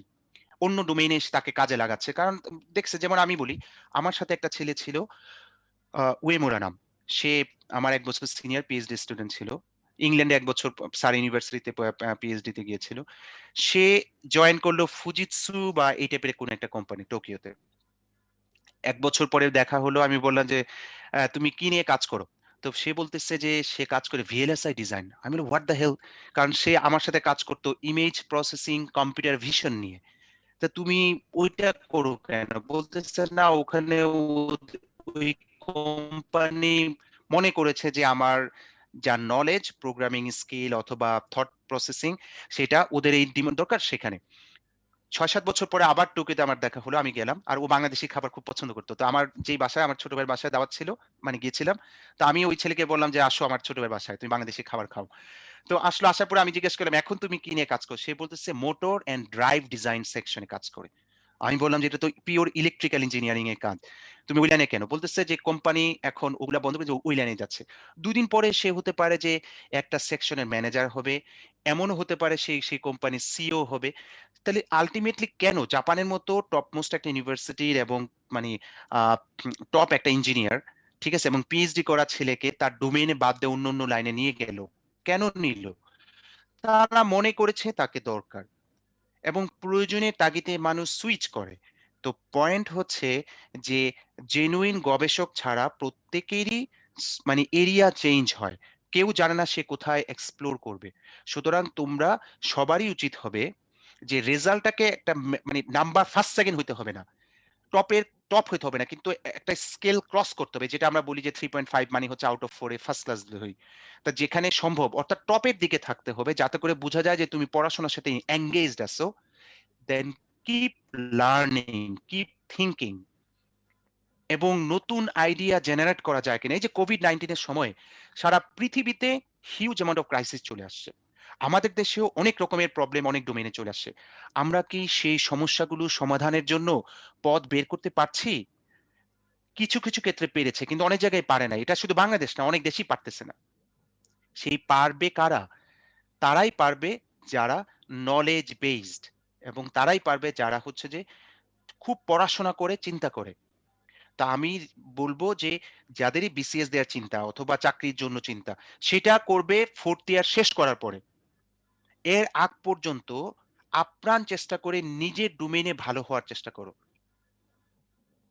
এটাই জি, হচ্ছে মোস্ট ইম্পোর্টেন্ট পয়েন্ট আরকি। এবং আমি এতটুকু বলি যে আমি যখন স্কুল পড়তাম বা কলেজে পড়তাম, তখন আমাদের দেশে বোর্ড সিস্টেম করা ছিল। তোমরা হয়তো অনেকে ইয়াংরা জানো না। বোর্ড সিস্টেম করা মানে হচ্ছে জি, জি। প্রতিটা বোর্ডে এই আমাদের এখানে মাসির ভাই মনে হয় বোর্ডে ডাবল সিস্টেম করা সম্ভবত। তো প্রতিটা আ বোর্ডে টপ ২০ জনকে বলা হতো 1st, 2nd, 3rd, 4th এরকম ২০ জন। এটাকে বোর্ড সিস্টেম করা বলা হতো। আমি জি, বলি আমি আজকে ঢাকা ইউনিভার্সিটির শিক্ষক। কিন্তু সেই আতিক, আমি আতিক যখন ইউনিভার্সিটি ঢুকি এবং ঢুকেছি কিন্তু তখন এপ্লাই ফিজিক্স ছিল যাদের বায়োলজি নাই তাদের ফার্স্ট চয়েস। যদিও আমার পজিশন পিছনে ছিল। তার মানে তখন কম্পিউটার সায়েন্স ছিল না। আমাদের ব্যাচ পর্যন্ত তখন কম্পিউটার সায়েন্স আন্ডার গ্র্যাজুয়েট ছিল না। অন্য অনেক সাবজেক্টই ছিল না। আচ্ছা। আমি মনে করতাম যে বোর্ড স্ট্যান্ড করা কোনো ছেলে-মেয়ে, মেয়ে বাদ দেই কারণ মেয়েদেরকে টাচ করা নয়। কোনো একটা ছেলেকে যদি টাচ করতে পারতাম বা মিশতে পারতাম আমার জীবন ধন্য হয়ে যেত। আমি কিন্তু নটরডেম কলেজে পড়েছি এবং মতিঝিল মডেল হাই স্কুলে পড়েছি। But still I felt like that. দেন আমি বিশ্ববিদ্যালয়ে গিয়ে দেখলাম যে ওমা! আমার ক্লাসমেটই আছে বেশ কয়েকজন বোর্ড স্ট্যান্ড করা। ইয়ার ড্রপ দিয়েছে। কোনমতে 2nd ক্লাস পেয়েছে এরকম প্রচুর আছে। কারণ কি? কারণ হচ্ছে যে সে আপ টু এইচএসসি পরিশ্রম করে ভালো করেছিল। পরবর্তীতে সে পরিশ্রম আর আগের মতো করেনি। ফলে তার খারাপ হয়ে গেছে। কিন্তু আমি এভারেজ ছিলাম। আমি কিন্তু ইউনিভার্সিটি গিয়ে টার্গেট নিলাম, পরিশ্রম করলাম। কপাল ভালো। আমি ভালো অবস্থায় চলে আসলাম। ওই মানে রিলেটিভলি। তো এবং আমি চেষ্টা চালিয়ে গেলাম এবং চেষ্টা করতে থাকলাম। তো আমার পয়েন্ট হচ্ছে যে মানে কখনোই এটা ফিল করা দরকার নেই। আমার এখনো খেয়াল আছে যে আমার ব্যাচে মনে হয় আমার রোল নাম্বার ছিল ২৬। তার মানে আমার ব্যাচে যদি রোল নাম্বার ২৬ হয় তার মানে হচ্ছে ৫৫ জন স্টুডেন্টের মধ্যে আমার পজিশন ছিল ২৬ তম। জি। If I am not wrong. তার মানে কি আমার আগে আরো ২৫ জন ছিল। আমি তো ফার্স্ট ছিলাম না। কিন্তু দেখা গেছে যে ফার্স্ট ইয়ারে আমি ফার্স্ট হলাম। তার মানে কি? আমি সেই সবাইকে ডিঙ্গিয়ে আমি ১ম অবস্থানে চলে আসলাম। এবং দি চেষ্টা করলাম, চেষ্টা করলাম, চেষ্টা করলাম। তো আমি কিন্তু জীবনে কখনো ফার্স্ট, সেকেন্ড হইনি। ঠিক আছে? এবং আমার খেয়াল আছে যে আমি ক্লাস 4 এ তখন আমার বাসাবোতে বাসা ছিল। আমি জানি না এখানে কারো বাসাবোতে বাসা আছে কিনা। ক্লাস 4 এ মাকে দেখাইতে পারি নাই। এমন স্কুলে পড়েছি যেটাকে বলা হইতো বেড়া ভাঙা মন্দির স্কুল। ঠিক আচ্ছা, আছে? আচ্ছা।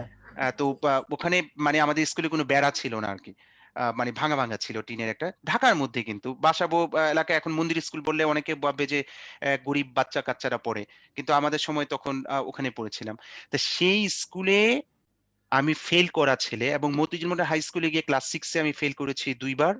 ফার্স্ট ক্লাস 6 এ অঙ্কে এবং ইংরেজিতে মানে গণিত এবং ইংরেজিতে। ক্লাস 7 এ গিয়ে ফেইল করেছি। ক্লাস 8 এ গিয়ে বৃত্তির কোচিং এ বাবা পাঠাইছে শখ করে যে বৃত্তি পরীক্ষা দিবে।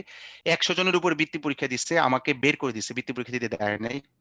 টাইনে টুইনা ক্লাস 9 এ উঠাইছে। কোন ফাইনাল পরীক্ষা ছাড়া।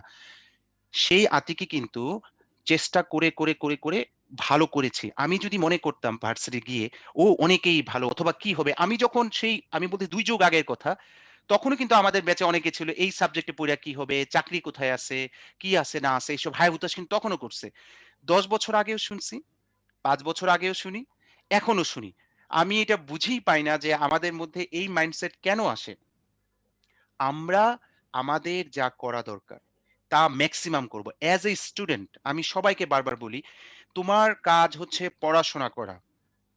সিজিপিএ হাইয়েস্ট নয়। কিন্তু তোমার কাজ হচ্ছে নলেজকে হান্ট করা। গভীরভাবে নলেজে ডুবে থাকা।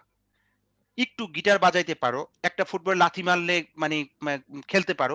পৃথিবীতে অনেকে এরকম কম বেশি পারে। তুমি যদি জেনুইনলি গ্রেট সিঙ্গার হও বা হিউজ স্কোপ থাকে অথবা অন্য কোনো ডোমেইনে তোমার খুব ভালো প্রতিভা থাকে, তাহলে সেটা খুব রেয়ার কেসে থাকে। ১০ টা বেচেও একজন পাওয়া যায় না। গিটার বাজায়া আমি আতিকও আমার গলা অনেকেই বলছে খুব সুন্দর গাইতে পারি। কিন্তু আমি জীবনেও গলা চেষ্টা করলেও সিঙ্গার হইতে পারতাম না। ঠিক আছে? কিন্তু এরকম আমার চেয়ে অনেক পচা গলা অনেকে দেখে সারাদিন গলা বাইরাইতেছে। কিন্তু পড়াশোনার দিকে যদি আমরা না যাই একটা জাতি গড়বে কিভাবে? If we love our country, if we love our people, and if we love the humanity, we must try to develop the world. And develop world পরের কথা। আগে নিজেকে স্টেবল করতে হবে। আমি যদি স্টেবল হই, আমার পরিবার স্টেবল হবে, স্থায়ী হবে, দেন আমি আশেপাশের মানুষকে এবং at the end in the long run আমি আমার কমিউনিটিকে হেল্প করতে পারবো। আমি যদি নিজের দেশের জন্য বোঝা হয়ে থাকি, তাহলে বেসিক্যালি আমি আমার দেশের ক্ষতি করতেছি। যেমন রাইট। আমি বলি যে আমি যদি বাংলাদেশে থেকে নিয়মিত হসপিটালে যাই, তার এবং ধরলাম যে প্রাইভেট হসপিটাল না, সরকারি হসপিটাল। সরকারি হসপিটাল মানে কি? সস্তা। তার মানে ভর্তুকি দেয়। তাহলে আমি যদি হসপিটালে বেশি যাই, অসুস্থ থাকি, সুস্থ না থাকি, বেশি করে মাংস খেলাম, খেয়ে মানে ভুঁড়ি উঁচাইয়া পড়ে থাকলাম, ঠিক আছে? এবং বেশি করে ঘুমাইলাম, অসুস্থ মানুষ হলাম, ডায়াবেটিক হলো অথবা এই প্রবলেম হলো। আল্টিমেটলি কিন্তু আমার দেশের টাকা থেকে আমার উপরে সরকার খরচ করছে। আমি কিন্তু সরকারের টাকা খাচ্ছি। আমি যদি সুস্থ থাকি তাহলে আমি দেশকে সার্ভ করতে পারবো। সো দেশপ্রেম ডাজন্ট মিন যে আমি ওই যে মানে লাল সবুজের পতাকা কোনাকাঞ্চিতে লাগায় রাখলাম অথবা কোনো একটা স্পেশাল ডে তে শো অফ। মোমবাতি জ্বালায় আমি এটা সেটা করলাম। এটা অনেকেই করে। বিদেশে মানে শো অফ না হতে পারে তারা শো অফ এর জন্য যে সবসময় করে তা না। এটা একটা কালচারের অংশ হয়ে যায়। মানুষ মনে করে ওই সময় এটা করবে। যেমন আমরা বলব না যে মসজিদে গিয়ে যখন কোনো একটা স্পেশাল ডে তে নামাজ পড়তে যায় এটা শো অফ। সে হয়তো ওই মুহূর্তে সে তাগাদা ফিল করে। We all are like that. কিন্তু একজন গুড মুসলিম অথবা একজন গুড হিন্দু অথবা গুড খ্রিস্টান তার ধর্ম সে যখন পালন করবে মানে সুন্দরভাবে নিয়মিতভাবে পালন করবে। একজন দেশপ্রেমিক যখন বা একজন দেশের নাগরিক যখন তার কাজ করবে, সে চেষ্টা করবে মেক্সিমাম লেভেলে দেশের জন্য ভালো হয় তার জন্য কি করা। তা আমি সরকারি টাকায় প্রাইভেট ইউনিভার্সিটি না হয় পয়সা দিয়ে পড়ি। পাবলিক ইউনিভার্সিটি আমি কি দিয়ে পড়ি? হু পেইজ দ্য মানি? সরকার মানে সাধারণ কৃষকের টাকা বা অন্যের টাকা বা আমার টাকা, তোমার টাকা অ্যান্ড সো অন। এত সস্তায় পড়াশোনা করি, ওখানে গিয়ে আমি যদি সবাই এক্সেলেন্ট হই, জাস্ট থিংক অ্যাবাউট দ্যাট। তাহলে আমরা যদি প্রত্যেকেই ভালো ম্যাথ জানি, আমরা যদি প্রত্যেকে যে ম্যাথমেটিক্স পড়ে, যে ইংরেজি পড়ে সে খুব ভালো ইংলিশে এক্সেলেন্ট হয় বা লিটারেচার খুব ভালো পারে অ্যান্ড সো অন। শুধু মুখে বলতে পারে না তা নয়, নলেজ বেস। আমাদের খুব ভালো ইংলিশ রাইটার নাই। ভালো স্পিকার তো বাদই দিলাম। ঠিক আছে? এরপরে হচ্ছে যে ভালো ম্যাথমেটিশিয়ান নাই, ভালো ফিজিসিস্ট নাই, ভালো ইঞ্জিনিয়ার্স নাই। ঠিক আছে? আমরা অনেক কাজ নিজেরা সলভ করতে পারি না। তখন বাধ্য হয়ে বিদেশীদেরকে এনগেজ করতে হয়। আমরা কেন নিজেদেরকে সেই লেভেলে তৈরি না করি? এবং একদিনে তো Rome was not built in a day. আমরাও নিজেদেরকে একদিনে তৈরি করতে পারব না। একজন গবেষক টুপ করে হয়ে যায় না। নোবেল লরিয়েট যারা, আমি মাঝে মধ্যে নোবেল লরিয়েটদের লেকচার শুনি অথবা তাদের ইন্টারভিউ শুনি। একজন তার বয়স প্রায় 80 প্লাস। সে বলছেন যে আমি যেটা মানে উম মানে নোবেল পুরস্কার পাওয়ার পর সে কি করবে? সে বলতেছে যে আমার এখনো অনেক কাজ বাকি। আমার এখনো মানে ছাত্রছাত্রীদের কাছে শিখতে হবে এবং তাদের কাছ থেকে নতুন, নতুন কিছু জানতে হবে। সো মানে এটা খুবই ইম্পোর্টেন্ট। এটা মানে এবং আরেকটা হলো যে আমাদের অনেকেই আছি, আমরা শুধু পাস্ট দেখে ওইটা আলোচনা করে, এটা শিক্ষক বলি, এটা সাধারণ মানুষ বলি, ছাত্রছাত্রী বলি সবাই। মানে মেজরিটি অফ দ্যা কেসেস আমরা খালি নেগেটিভ কথা বলে ওইটার দিকে তাকিয়ে শেষ করে দিলাম। কিন্তু আমি নেগেটিভ কথা বলবোই। কেন বলবো? কারণ হচ্ছে যে আমার জানতে হবে from the past I must learn what the mistakes we did. আমরা কি, কি ভুল করেছি তার থেকে শিখব। যে কারণে কিন্তু পৃথিবীতে ইতিহাস পড়ানো হয়। ইতিহাস পড়ানো হয় না এইজন্য যে ডেট মুখস্থ করার জন্য, কে কাকে হারাইছে সেটা মুখস্থ করার জন্য বা গল্প শোনার জন্য। ভুল দেখে ইতিহাস শিক্ষা। থেকে আমরা শিক্ষা নেয়ার জন্য। Because history repeats itself. আমরা যদি দেখি তাহলে দেখব যে বিভিন্ন মোডালিটিতে বিভিন্নভাবেই রাষ্ট্রের পলিটিক্স বলি, একটা দেশের সাথে আরেকটা দেশের রিলেশনশিপ বলি, যুদ্ধের কথা যদি বলি, এই অনেক কিছুই ১০০ বছর আগের ঘটনা হুট করে দেখা গেছে যে একটু ডিফারেন্ট ফরম্যাটে প্রায় একই রকমভাবে আবার আসছে। হিস্ট্রি থেকে আমরা শিখি। আমরা আমাদের নেগেটিভ থেকে বা মানে খারাপ জিনিসগুলো থেকে জেনে আমরা কি করব? আরো খারাপ হবো? নাকি এটা চেঞ্জ করার চেষ্টা করব? বেটার প্ল্যাটফর্ম সৃষ্টি করার চেষ্টা করব।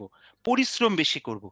এবং বাংলাদেশে কিছু লোক এগুলা করছে বলে আজকে আমাদের প্রাইভেটাইজেশন গুলো বেটার হয়েছে। আমরা যদি বলতাম যে প্রাইভেটাইজেশন এই দেশে হবে না, আইটি সেক্টর হবে না, গার্মেন্টস ইন্ডাস্ট্রি এত ইভলভ করবে না, ঠিক আছে? এবং প্রচুর ইয়াং ছেলে পেলে অনেক কিছু তৈরি করার চেষ্টা করছে।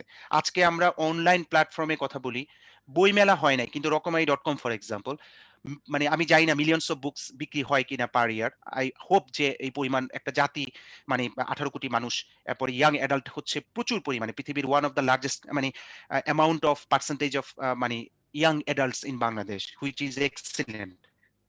কিন্তু সবাই পড়ি কিনা আমরা? নিয়মিত বই পড়ছি নাকি আমরা ফেসবুকের ২ টা কমেন্ট পড়ে জ্ঞান অর্জন করার চেষ্টা করছি? Knowledge should be based on authentic books from authentic writers. Remember, একজন গ্রেট লেখকেরও সব বই গ্রেট নয়। রবীন্দ্রনাথ ঠাকুরের সব বই কিন্তু মানে নোবেল পুরস্কার পাননি। যারা নোবেল পুরস্কার পায় তাদের সবগুলা নোবেল কিন্তু নোবেল পুরস্কার পাওয়ার মতো হয় না। কিছু জি, থাকে, কিছু এভারেজ থাকে, কিছু নরমাল থাকে। Humayun Ahmed one of the greatest writers in Bangladesh. এবং আমাদের জমানায় তো নাম্বার 1 ই বলব। যেভাবে উনি মানে মানে আমাদেরকে প্রভাবিত অ্যাট্রাক্ট করে করতে দেখতে পেরেছে। পারছেন। হ্যাঁ, হ্যাঁ। তো উনার লেখাও কিন্তু অনেক ক্র্যাপ আছে, কিন্তু অনেক ভালো আছে। তো নিয়ম হচ্ছে যখন আমরা কোনো বিষয়ে জানবো বা পড়বো, ওই বিষয়ে নাম্বার 1 ক্রাইটেরিয়া হচ্ছে যে ওভারঅল সে বেস্ট লেখক কিনা বা বেটার রাইটার কিনা। দেন তার বেস্ট বইগুলা কোনগুলো সেগুলো আগে পড়বো। আমি একজনকে ভালোবাসলাম, চোখ বন্ধ করে তার সব বই পড়বো। একজন মানে এটা কখনোই স্মার্ট আইডিয়া নয়। কিন্তু আমাদের অনেকে এরকম আছে যে কাউকে পূজার পর্যায়ে নিয়ে যায়, জি, ইবাদতের জি, জি। পর্যায়ে নিয়ে যায়। ঠিক আছে? আমাদের ইবাদত থাকবে হচ্ছে only great, great and great books of great writers, not one writers all books. এটা যেকোনো ফিলসফির ক্ষেত্রে এটা প্রযোজ্য। তো আমাদের যেটা করতে হবে সেটা হলো যে নেগেটিভ পয়েন্ট বাদ দিয়ে পজিটিভ এর দিকে ঝাঁপাতে হবে এবং আপ্রাণ চেষ্টা করতে হবে। আমি চেষ্টা করলে, তুমি চেষ্টা করলে এবং আমরা যদি 1 স্টেপ আগাতে পারি তাহলে ৫ বছর ১০ বছর পরে আরো কিছু লোক আরো কয়েক স্টেপ আগাবে। তাহলে তোমাদের বাচ্চা-কাচ্চা যখন হবে তারা তোমরা যে বাজে অবস্থা দেখেছো সেটা উতরিয়ে আরো ভালো অবস্থা যেতে পারবে। আমার সন্তানদের জন্য আমি যদি সেইম ইউনিভার্সিটি রেখে যাই যেটা আমি ২০ বছর আগে দেখেছি, ঢাকা ইউনিভার্সিটি, তাহলে কি মানে আমি কাকে দোষ দিব? ব্যাপারটা হচ্ছে এরকম। আমি কাকে দোষ দিব? আমার বাচ্চা যে ইউনিভার্সিটি যাওয়ার পরেও যদি একই পলিটিক্স থাকে, ইউনিভার্সিটি যাওয়ার পরে যদি দেখা যায় একই রকমের ফাঁকিবাজি থাকে বা নকল থাকে অথবা ছেলেমেয়েরা ফ্রাস্ট্রেটেড হয়ে যায় অথবা পড়াশোনা করে না অথবা পরীক্ষা সিস্টেম একই থাকে, রিসার্চ না থাকে, হলগুলাতে মারামারি হয়, এটা থাকে সেটা থাকে। তাহলে কি আমরা আগালাম? নাকি সেই ২০ বছর ৩০ বছর আগে যেরকম ছিলাম সেরকমই থাকলাম? কিছুটা চেঞ্জ পৃথিবীর নিয়মেই অল্প, অল্প করে হয়। আমাদেরও কিছুটা চেঞ্জ এভাবে হচ্ছে। But at the same time অনেক কিছুতেই অনেক ভালো চেঞ্জও আছে। কিন্তু মানুষ যারা নেগেটিভ তারা নেগেটিভটা শুধু দেখে, ভালোটা দেখে না। আমাদের কিন্তু সত্যিকার অর্থেই বাংলাদেশে গবেষণার পার্সপেক্টিভে, পড়াশোনার পার্সপেক্টিভে অনেক বেটার স্টেপস হয়েছে। কিন্তু গ্লোবাল স্ট্যান্ডার্ড এ তেমন কিছু হয় নাই। এইটা হলো পয়েন্ট। কিন্তু গ্লোবাল স্ট্যান্ডার্ড তো একদিনে হবে না। Rome was not built in a day. কিন্তু আমাদের চেষ্টা করতে হবে। আর আমরা যত বেশি হবে। চেষ্টা করলে যেমন আজকে যদি আমি বলি যে প্রাইম মিনিস্টার শেখ হাসিনাকে যে আমাদেরকে ১০০ কোটি অথবা ১,০০০ কোটি টাকা দেন। উনি কেন দিবেন? উনাকে তো দেখাইতে হবে যে আমাদের একটা ক্যাপাবিলিটি এই পর্যায়ে আসছে। এখন যদি আমরা আরেকটু টাকা পাই, এটা আমি প্রাইম মিনিস্টার শেখ হাসিনার কথা বললাম because she is the prime minister now. এখানে যদি আরেকজন হয় যেই হবে, জি, উনাকে তো প্রুফ করতে হবে। আমি যদি সিমিলার আমি যদি ঢাকা ইউনিভার্সিটির ভাইস চ্যান্সেলর, উনাকে বলি যে, "স্যার আমাদেরকে এত টাকা ম্যানেজ করে দেন।" উনি বলবে যে, "তুমি তাহলে বা তোমরা তাহলে বা আপনারা তাহলে লাস্ট এত বছরে কি করেছেন?" তার একটা লিস্ট দেন। সেটা যদি আমাদের একটা স্ট্যান্ডার্ড পর্যায়ে থাকে, তার উপর বেস করে উনারা মানে আশান্বিত হবেন, চেষ্টা করবেন। ব্যাপারটা এরকম। আমার বাচ্চা ধরেন যে মানে গান গাইতে গেলে গলা ছিঁড়ে যায়। ঠিক আছে? কাক ডাকা এর চেয়ে সুন্দর। ওই বাচ্চা যদি বলে যে আমাকে একটা গিটার কিনে দাও অথবা আমাকে একটা গানের শিক্ষক দাও, ঠিক আছে আমি গান শিখব। নিশ্চয়ই আমরা করব না। কিন্তু যখন আমি দেখব যে বাচ্চা অসম্ভব সুরেলা কণ্ঠ আছে অথবা চেষ্টা করতেছে তখন আমি মনে করব, wow! Why don't I buy something or spend some money for her or him. আ এই হচ্ছে আমি গানের কথা বললাম, অনেকে গান পছন্দ করে জি, জি। এইজন্য। কিন্তু যেকোনো ডোমেইনেই একই রকম। এখন একজন প্রোগ্রামার যেমন ইউ আর এ ম্যাথমেটিশিয়ান মানে ম্যাথমেটিক্স এর স্টুডেন্ট অথবা আরেকজন কম্পিউটার সায়েন্স এ পড়ে বা যেকোনো ফিল্ডেই একজন প্রোগ্রামিং অনেকেই পারে বা চেষ্টা করে। প্রোগ্রামিং যে কেউই করতে পারে। বিকজ প্রোগ্রামিং এর জন্য আপনার শুধুমাত্র ব্রেইন দরকার যে এখানে অ্যালগরিদমটা দরকার। তো you know how to write. একজন প্রোগ্রামার করতেছে করে এমন অবস্থায় আসলো, তখন তাকে তার বাবাকে বলল যে, "বাবা আমি তো কাজ করতেছি কিন্তু আমার যে পিসি আছে, মানে কম্পিউটার আছে সেটা খুব পাওয়ারফুল না। তুমি কি আমাকে একটু দিলে আমি আরো কিছু করতে পারতাম।" তখন তার বাবা চিন্তা করবে যে প্রয়োজনে ব্যাংক থেকে লোন নিয়ে অথবা অফিস থেকে লোন নিয়ে হলেও তাকে একটা ভালো কম্পিউটার কিনে দিবে। আদারওয়াইজ সে যদি কম্পিউটার কেনার পর সারাক্ষণ Facebook করে তাকে তো ওই ল্যাপটপ ফেলে দেওয়া উচিত। Rather to buy something new. তো আমাদেরও মাথায় রাখতে হবে যে আমরা যদি নিজেদেরকে ডেভেলপ করি, তৈরি করি তাহলে আমাদের সরকার বা আমাদেরকে যারা চালায়, আমি যেই প্রতিষ্ঠানেই থাকি না কেন সেটা ইউনিভার্সিটি হোক, স্কুল হোক অথবা তারাও চেষ্টা করবে। ১, ২ নাম্বার হচ্ছে চারপাশে প্রচুর নেগেটিভ আছে, এটা থাকবেই। আমরা যখন ১৮, ২০, ২৫ বছর থাকি তখন আমাদের মধ্যে অনেক রেভলিউশন মাইন্ডসেট থাকে। আমাদের মনে হয় যে আমরা এই করে ফেলবো, সেই করে ফেলবো, চেঞ্জ করে ফেলবো। জাস্ট থিংক অ্যাবাউট দ্যাট যে পৃথিবী এই শত, শত বছর ধরে বেসিক জিনিস যেগুলো সেগুলো হচ্ছে পোভার্টি আমরা কি চেঞ্জ করতে পেরেছি? যুদ্ধ আমরা কি চেঞ্জ করতে পেরেছি? বিভিন্ন ফরমেটে যুদ্ধ চলতেছে, রক্তাক্ত যে আমাদের দেশে রোহিঙ্গারা কি পরিমাণে সে এবং তাদের অবস্থাগুলো যদি আমরা চিন্তা করি, তাই না? আমরা চাইলেই সবকিছু পরিবর্তন করতে পারবো না। এইজন্য নিজেকে চেঞ্জ করার চেষ্টা করাটা সর্বোত্তম।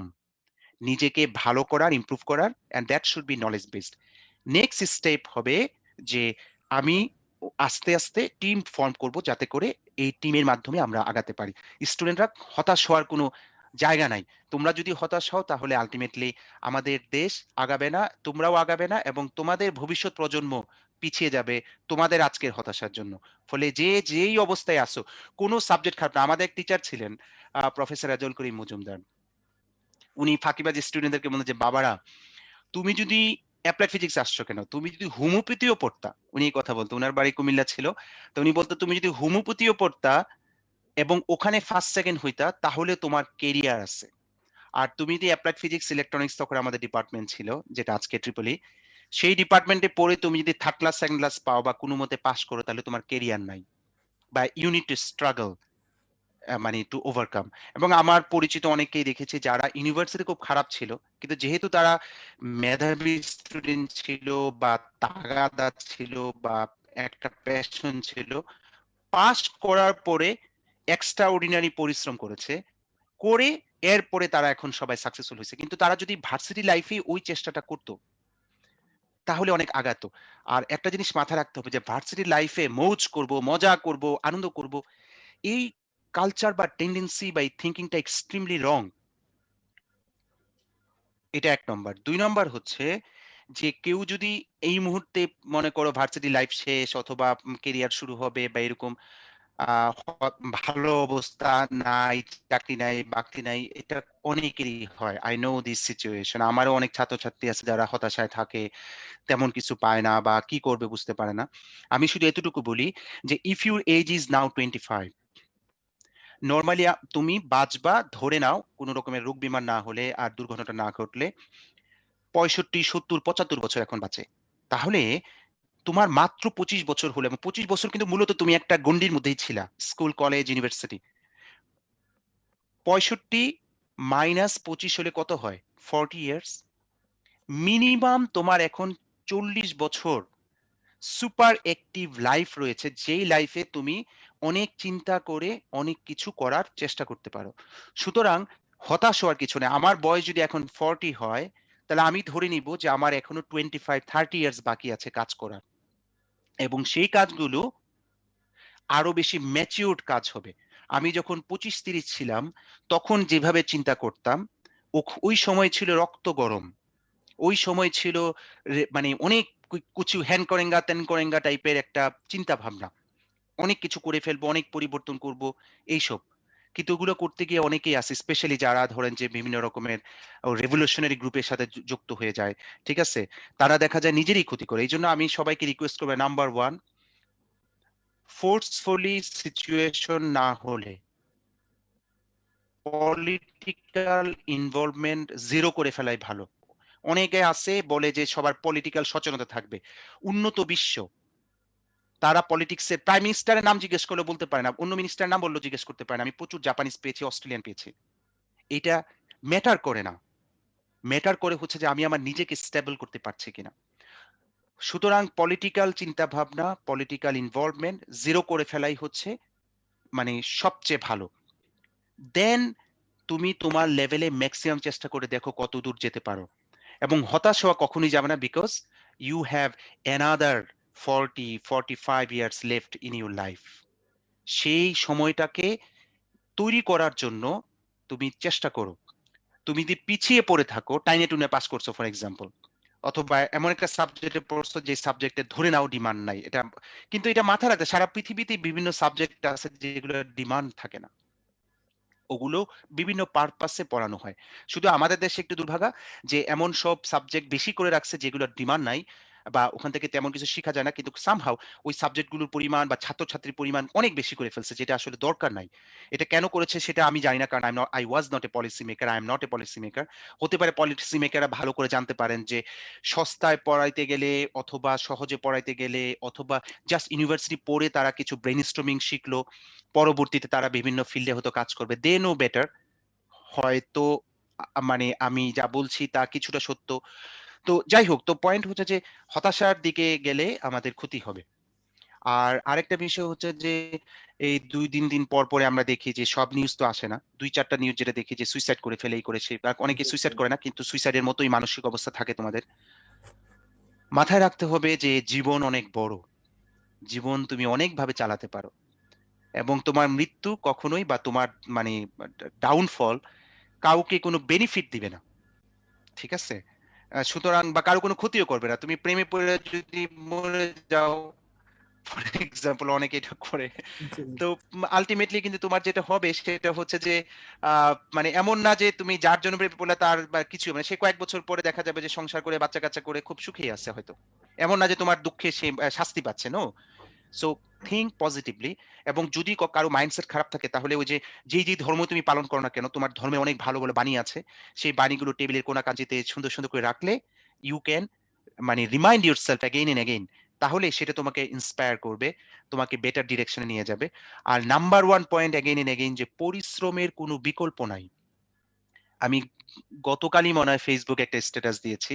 সেটা হচ্ছে ওই যে পৃথ্বী শ, মানে পৃথিবী শ যেটা হচ্ছে ইন্ডিয়ান যে ইয়াং উইকেট কিপার, তাকে তো অস্ট্রেলিয়া একটা ম্যাচের পরে তাকে বাদ দিয়ে দেওয়া হলো। খারাপ করছে দেখা ২ ইনিংসে। দেন সে কি করলো? বিজয় হাজারে টুর্নামেন্টে অ্যামেজিংলি ভালো পারফর্ম করলো। তা সে একটা কথা বলছে যেটা ক্রিক ইনফোতে পেয়েছিলাম। তার বাণীটা হচ্ছে এরকম, অ্যাজ আই রিকল, যে অনেকেই বলে যে সে খুব মেধাবী। আসলে মেধাবী না হলে তো ইন্ডিয়ার মতো জায়গাতে টপ টিমে খেলতে পারে না। তার মানে definitely he is a meritorious. সবাই বলে মেধাবী। আমাদেরও প্রচুর প্লেয়ার বাংলাদেশী পার্সপেক্টিভে মেধাবী। সে বলছে মেধাবী-টেধাবী এইসব শুনে কোনো লাভ নাই। যতক্ষণ না আমি হার্ড ওয়ার্ক করি। সুতরাং এক্সট্রা অর্ডিনারিলি হার্ড ওয়ার্ক যদি করা হয়, তখনই মানুষ সাকসেস পায়। এবং আমি আরেকটা কথা বলি যেটা আমার নিজের জীবনে ঘটেছে। I am and I was not a sharp person. আমার চারপাশে যারা আছে সবাই জানে যে আমি খুবই এভারেজ এবং অর্ডিনারি। আমার ক্লাসমেট মাঝে মধ্যে যখন আমি কিছু ভালো কিছু বলে ফেলি ভুলে টুলে নিজের সম্পর্কে, তখন সে বলে, "চুপ থাক। আমরা জানি যে তুই কিরকম গাধা।" সিজিপিএ ভালো is not that someone is brilliant. তাই আমি বলতেছি যে আমি যেটা করেছি আমার লাইফে এবং অন্যদেরকে বলি সেটা হলো যে তোমার যদি ধার না থাকে, ধার আছে কি নাই সেটা চিন্তা করার দরকার নাই।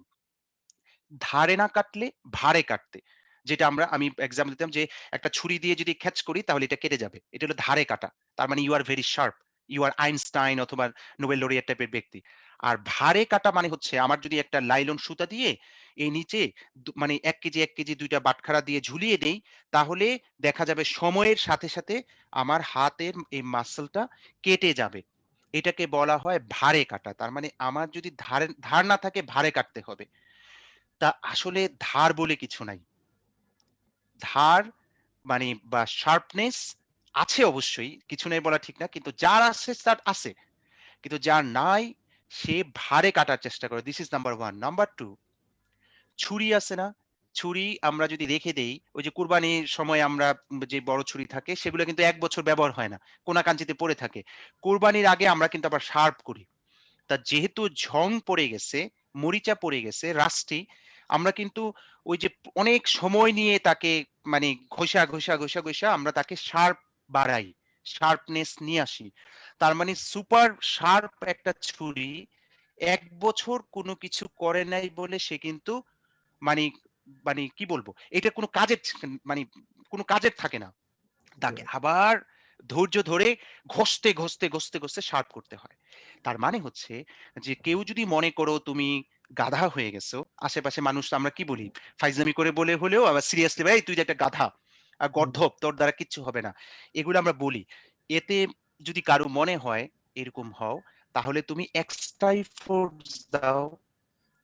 জেনে রাখো যেদিন থেকে তুমি পরিশ্রম করা শুরু করবে সেদিন থেকে তোমার শার্পনেস বাড়া শুরু হবে, তৈরি হওয়া শুরু হবে। কারো সময় বেশি লাগবে, কারো সময় কম লাগবে। But when you will be sharp, you never know যে কোথায় তুমি রিচ করতে পারবে। তো এগুলা আসলে আমার জন্য সত্য, এটা যেকোনো মানুষের জন্য সত্য। আমি যদি আমার নেক্সট 20-30 ইয়ার্স আমি রিলেন্টলেস এফোর্টস দিয়ে যাই, অফুরন্ত পরিশ্রম করে যাই, অবশ্যই স্মার্ট ওয়েতে মেথোডোলজিক্যাল ম্যানারে করতে হবে, যাতে করে আমার কার্যকারিতা বাড়ে, এফিসিয়েন্সি বাড়ে, দক্ষতা বাড়ে। কিন্তু খেয়াল করতে হবে যে হতাশ হয়ে স্টপ করে দিলে কিন্তু গন টোটালি।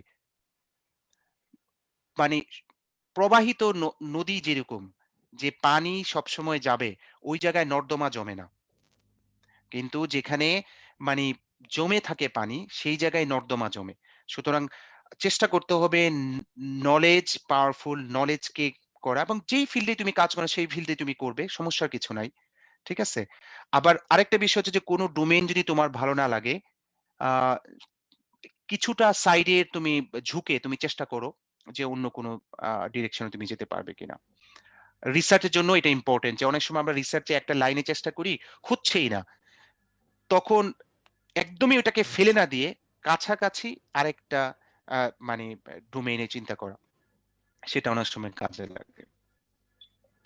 অসংখ্য ধন্যবাদ স্যার। আপনার কাছ থেকে আমরা আসলে অনেক দিক নির্দেশনা পেয়েছি। বিশেষ করে সম্মানিত দর্শক, আপনারা যারা শুনছেন তারা আশা করি অনেক দিক নির্দেশনা আপনারা এখানে পাবেন। যারা হতাশাগ্রস্ত হয়ে যাচ্ছেন বা আপনারা যে বিষয় নিয়ে পড়াশোনা করছেন সেই বিষয় থেকে ভবিষ্যৎ কি হবে এই ধরনের হতাশা অবশ্য আর কাজ করবে না যদি আজকের এই ভিডিওটি আপনারা দেখেন। আপনাদের নিয়ে আজকে আমাদের ডক্টর মোহাম্মদ আতিকুর রহমান আহাদ স্যার অনেক কথাই বলেছেন। আমরা আশা করি আপনারা এই ভিডিওটি দেখবেন। তো স্যার, আপনার যে গবেষণা এর বিষয়টা ছিল সেই গবেষণার বিষয়ে যদি কিছু বলতেন, আর হচ্ছে আপনার পাশাপাশি আপনার ভবিষ্যৎ পরিকল্পনার বিষয়টা যদি বলতেন।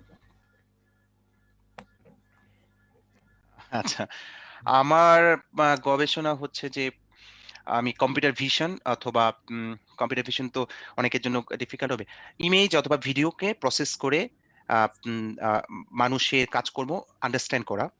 এটা একরকম। আরেকটা হচ্ছে যে আমরা তো বিভিন্ন রকমের সেন্সর ব্যবহার করি। যেমন মোবাইলে সেন্সর থাকে অথবা হাতে থাকে এগুলো। তো এগুলোর মা মা মধ্যে যে সেন্সর ডেটা কালেক্ট করে সেই ডেটা কালেকশন করে সেই ডেটাগুলো নিয়ে এবং ইমেজ বা ভিডিও থেকে হেলথ কেয়ার অর্থাৎ হসপিটাল রিলেটেড বিভিন্ন রকমের এনালাইসিস করা যাতে করে আমরা সহায়তা করতে পারি। তো আমার কিছু কাজ হচ্ছে রিহ্যাবিলিটেশন আ উম আ রিলেটেড কাজ আছে যেগুলো হেলথ কেয়ার রিলেটেড, হসপিটালের সাথে কোলাবোরেশন। আ আমি অটিস্টিক বাচ্চাদের নিয়ে একটা কাজ করেছিলাম অনেক আগে। আমার খুব ইচ্ছা আছে যে ওটা নিয়ে আরো বেশি কাজ করি, যে ওদের জন্য বেটার কোনো সিস্টেম বানানো যায় কিনা। যে কথাগুলো বলছি এগুলো কিন্তু এত সহজ না। Extremely difficult. হাজার লোক কাজ করছেন। হাজার লোক বিভিন্নভাবে স্ট্র্যাটেজি বের করার চেষ্টা করছেন। হতে পারে কোনো একটা কাজে লাগবে। সুতরাং নট নেসেসারিলি যে আমি যা বলছি আমার কাজ দিয়ে এগুলো হয়ে যায়। বাংলাদেশে যেটা হয় বিভিন্ন সময় নিউজ পেপার আপনারা দেখবেন যে এই প্রবলেম সলভ করে ফেলছে, এই প্রবলেম সলভ করে ফেলছে। এগুলা জেনুইনলি হাস্যকর। কারণ হচ্ছে যে আ উম পৃথিবীতে আ সলভ করে ফেলছে না। একটা স্টেপ এগিয়েছে হয়তো। জি, জি, ব্যাপারটা এরকম। জি। কিন্তু সলভ করা কখনোই যায় না। সলভ করা যায় হচ্ছে ওইটাই যে একটা বিয়ে ভেঙে গেছে, বিয়েটা জোড়া লাগানো। ওইটা হচ্ছে সলভ করা। বা একটা স্টুডেন্ট ফেইল করেছে, সে এরপরে পরের বার পাস করলো। এটা হলো তার জীবনে একটা স্টেপ পার হলো। কিন্তু এটাও একটা স্টেপ পার করার মতো। কিন্তু আমরা যদি মনে করি যে গবেষণা করে আমরা সলভ করে ফেলছি, তাহলে তো আমাদের সর্দি-কাশি থাকতো না। এই যে আচ্ছা, আচ্ছা। সর্দি-কাশি রোগ জি, হইলে থিংক অ্যাবাউট দ্যাট। ব্রেইন কেটে ব্রেইন থেকে জিনিসপত্র বের করে ঠিকঠাক করে আমরা করি। হার্ট রিপ্লেস করি। খুইলা ভিতরে আমরা জিনিসপত্র লাগাই। অথবা গরুর ভাল্ব লাগাই। সেই জায়গায় আমরা আজ পর্যন্ত সর্দি-কাশির একটা ট্রিটমেন্ট বের করতে পারি না। সর্দি-কাশি হইলে গলায় বইসা গেলে আমরা ১ সপ্তাহ ২ সপ্তাহ সাফার করি। এটার কোনো সমাধান নাই। তাই জি, তো? জি। তার মানে কি? এই লোকজন কি চেষ্টা করে নাই? গবেষকরা কি চেষ্টা করতেছে না? বাট some extent এটা ইমপ্রুভমেন্ট হয়, বাট নট অলওয়েজ। তা আমার রিসার্চ এটা। আর ২য় প্রশ্ন যেটা সেটা হচ্ছে আমার ভবিষ্যৎ পরিকল্পনা। আসলে মা খুবই টাফ কোয়েশ্চেন। আমি যদি এই মুহূর্ত পর্যন্ত বলি আমি আসলে আ অন্ধভাবেই somehow আমার ভিতরে কাজ করে যে আমি বাংলাদেশে এবং ঢাকা ইউনিভার্সিটি থাকি। কারণ হচ্ছে ঢাকা ইউনিভার্সিটি আমি যে পরিমাণ আমার ব্রিলিয়ান্ট ছেলেপেলে পাই, ওদের প্রতি আমার somehow আমার খুব প্যাশন কাজ করে। আ এটা বলব যে আমার একটা সাইকোলজিক্যাল প্রবলেম। জি, আ যে আমি খুব বেশি ফিল করি যে কারণে আমার ব্যক্তিগত এক্সট্রিম একটা প্রবলেম আছে। এরপরও আমি মানি এইজন্য আমি লাস্ট 1 ইয়ার ধরে খুব সাইকোলজিক্যালি নিজেও খুব ডিস্টার্বড ফিল করি যে হোয়াট শুড আই ডু? তো এই মুহূর্ত পর্যন্ত আমার একটাই প্ল্যান সেটা হচ্ছে বাংলাদেশে আ গিয়ে বাংলাদেশে গবেষণার জন্য আ যতটুকু সম্ভব চেষ্টা করা। আমি লাস্ট ওভার এ ডিকেড আমি আপ্রাণ চেষ্টা করে যাচ্ছি। ইনফেক্ট আপ্রাণই বলছি এইজন্য যে I sacrificed a lot through this process এবং এতে আমার অনেক ক্ষতি হয়েছে ব্যক্তিগতভাবে। কিন্তু আ উম আমি একটাই ড্রিম নিয়েছিলাম যে আ আমি যখন রিটায়ার্ড করব তখন যাতে উম আমি বলতে পারি যে বা আমি দেখতে পারি, বলতে পারার জন্য যে দেখতে পারি যে আসলে বাংলাদেশ একটা রিসার্চ বেসড কান্ট্রির কাছাকাছি গিয়েছে। At least in my domain like CSC, IEEE, ICT and so on সব ডোমেইনে আমি পারব না।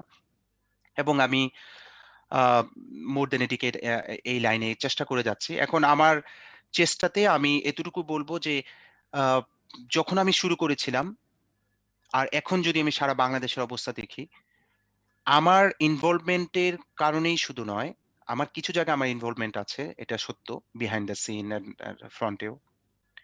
কিন্তু ম্যাসিভ লেভেলের আমি দেখি যে মানে ইমপ্রুভমেন্ট হয়েছে। যেটা আমি যখন শুরু করেছিলাম তখন স্বপ্ন ছিল কিন্তু আমি ভাবি নাই। অর্থাৎ আমি যখন ফর এক্সাম্পল আমি একটা কনফারেন্স অর্গানাইজ শুরু করি।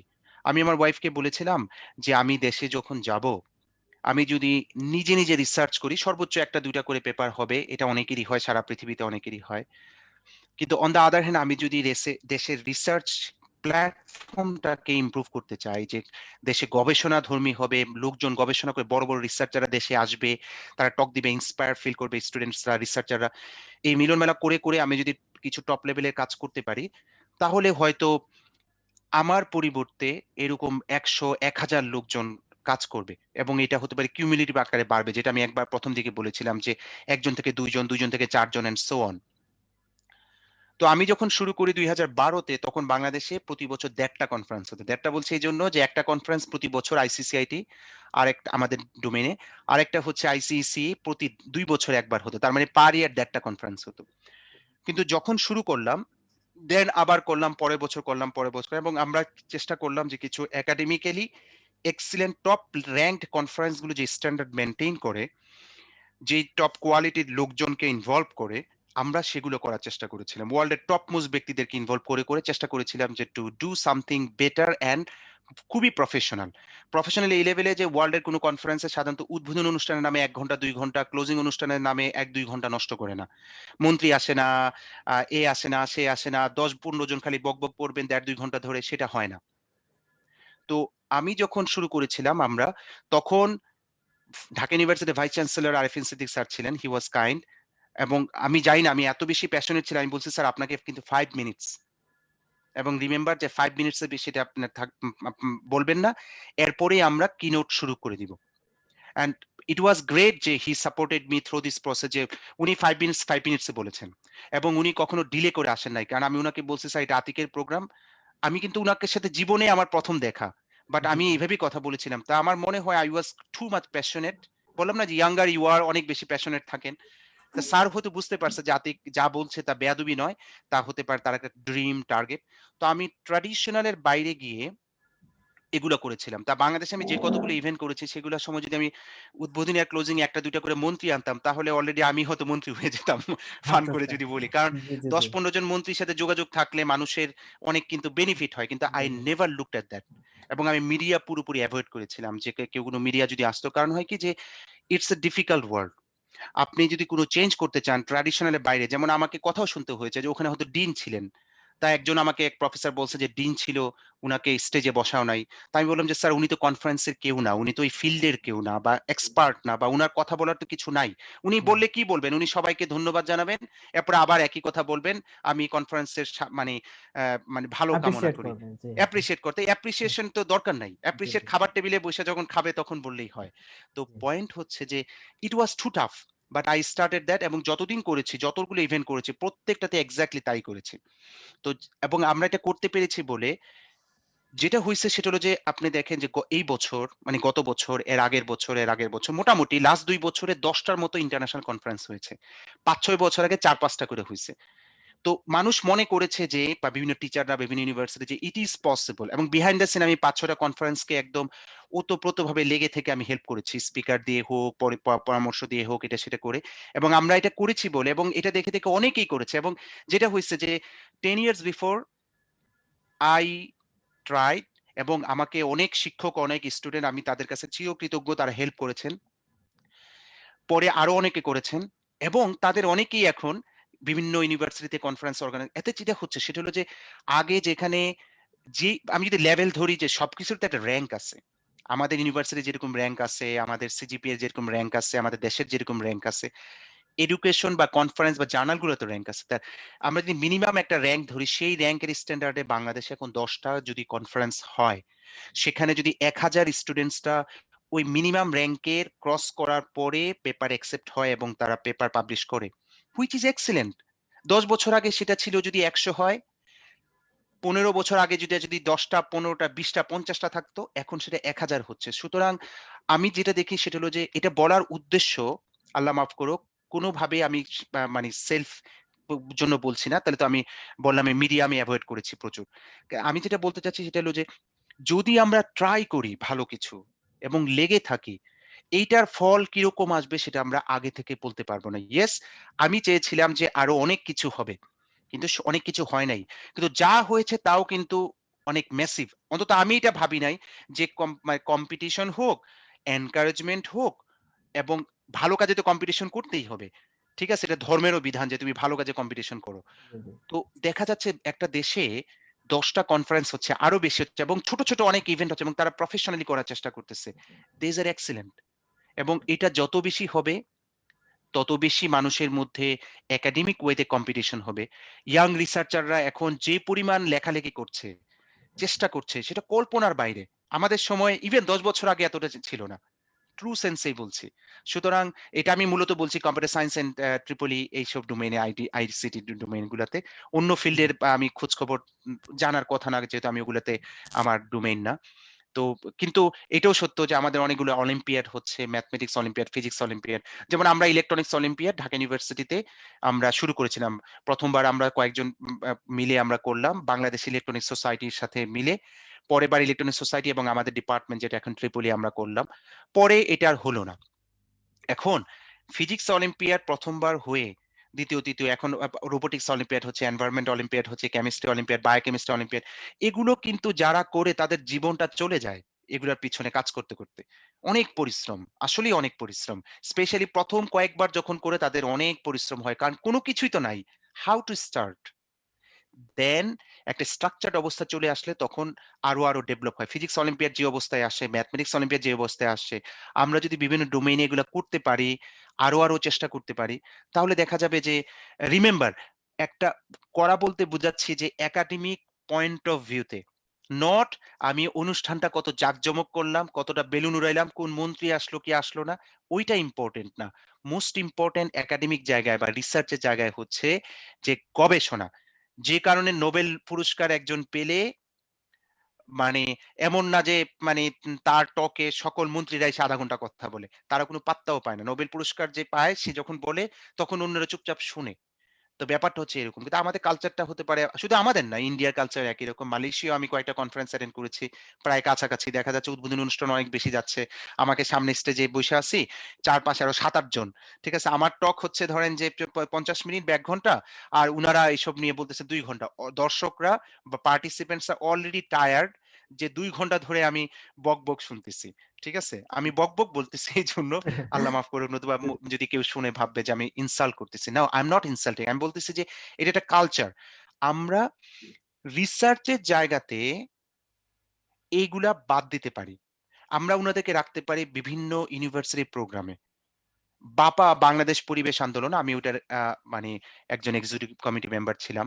তো বাপার সাথে আমি ওতপ্রোতভাবে এনভায়রনমেন্টাল মুভমেন্ট এ জড়িত দীর্ঘদিন ধরেই।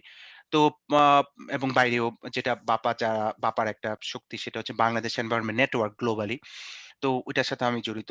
তো আমরা যখন বাপার ইভেন্ট করি, সেটার প্ল্যান হচ্ছে বিভিন্ন। ওখানে আমাদের বিভিন্ন সেক্টরে রিলেটেড মন্ত্রী, মিনিস্টার বা সচিব মানে সরকারি দলের লোক বা বিরোধী দলের লোক, এদেরকে আনতে হয়, নেতাদেরকে আনতে হয়। কেন আনতে হয়? কারণ ওখানে এনভায়রনমেন্টাল পলিসি নিয়ে কথা হয়। তখন উনারা যদি থাকেন, তাহলে উনারা শুনে ওখানে উনারা কন্ট্রিবিউট করতে পারেন। কারণ উনারা তো কাজ করতেছেন অ্যাক্টিভলি। উনারা রিসার্চারদের কথা শুনে তাদের মত প্রকাশ করতে পারেন। কিন্তু যদি আমরা মানে একটা অ্যালগরিদম রিসার্চ মানে কনফারেন্স হয়, সে অ্যালগরিদমিক কনফারেন্সে অথবা ম্যাথমেটিক্যাল কোনো একটা কনফারেন্সে যদি আমি একজন সায়েন্স অ্যান্ড মিনিস্ট্রি মন্ত্রীকে নিয়ে আসি, আসলে কিন্তু উনার সময়কে নষ্ট করানো হয়। কারণ কি? কারণ হচ্ছে যে উনি তো ম্যাথমেটিক্স বোঝার লোক না। উনি পলিসি মেকার। যেখানে পলিসি মেকিং এর ব্যাপার থাকে সেখানে আমরা অবশ্যই হাই প্রোফাইল লোকদেরকে আনবো এবং তাদের কথা শুনবো এবং আমাদের কথাও আমরা শোনাবো।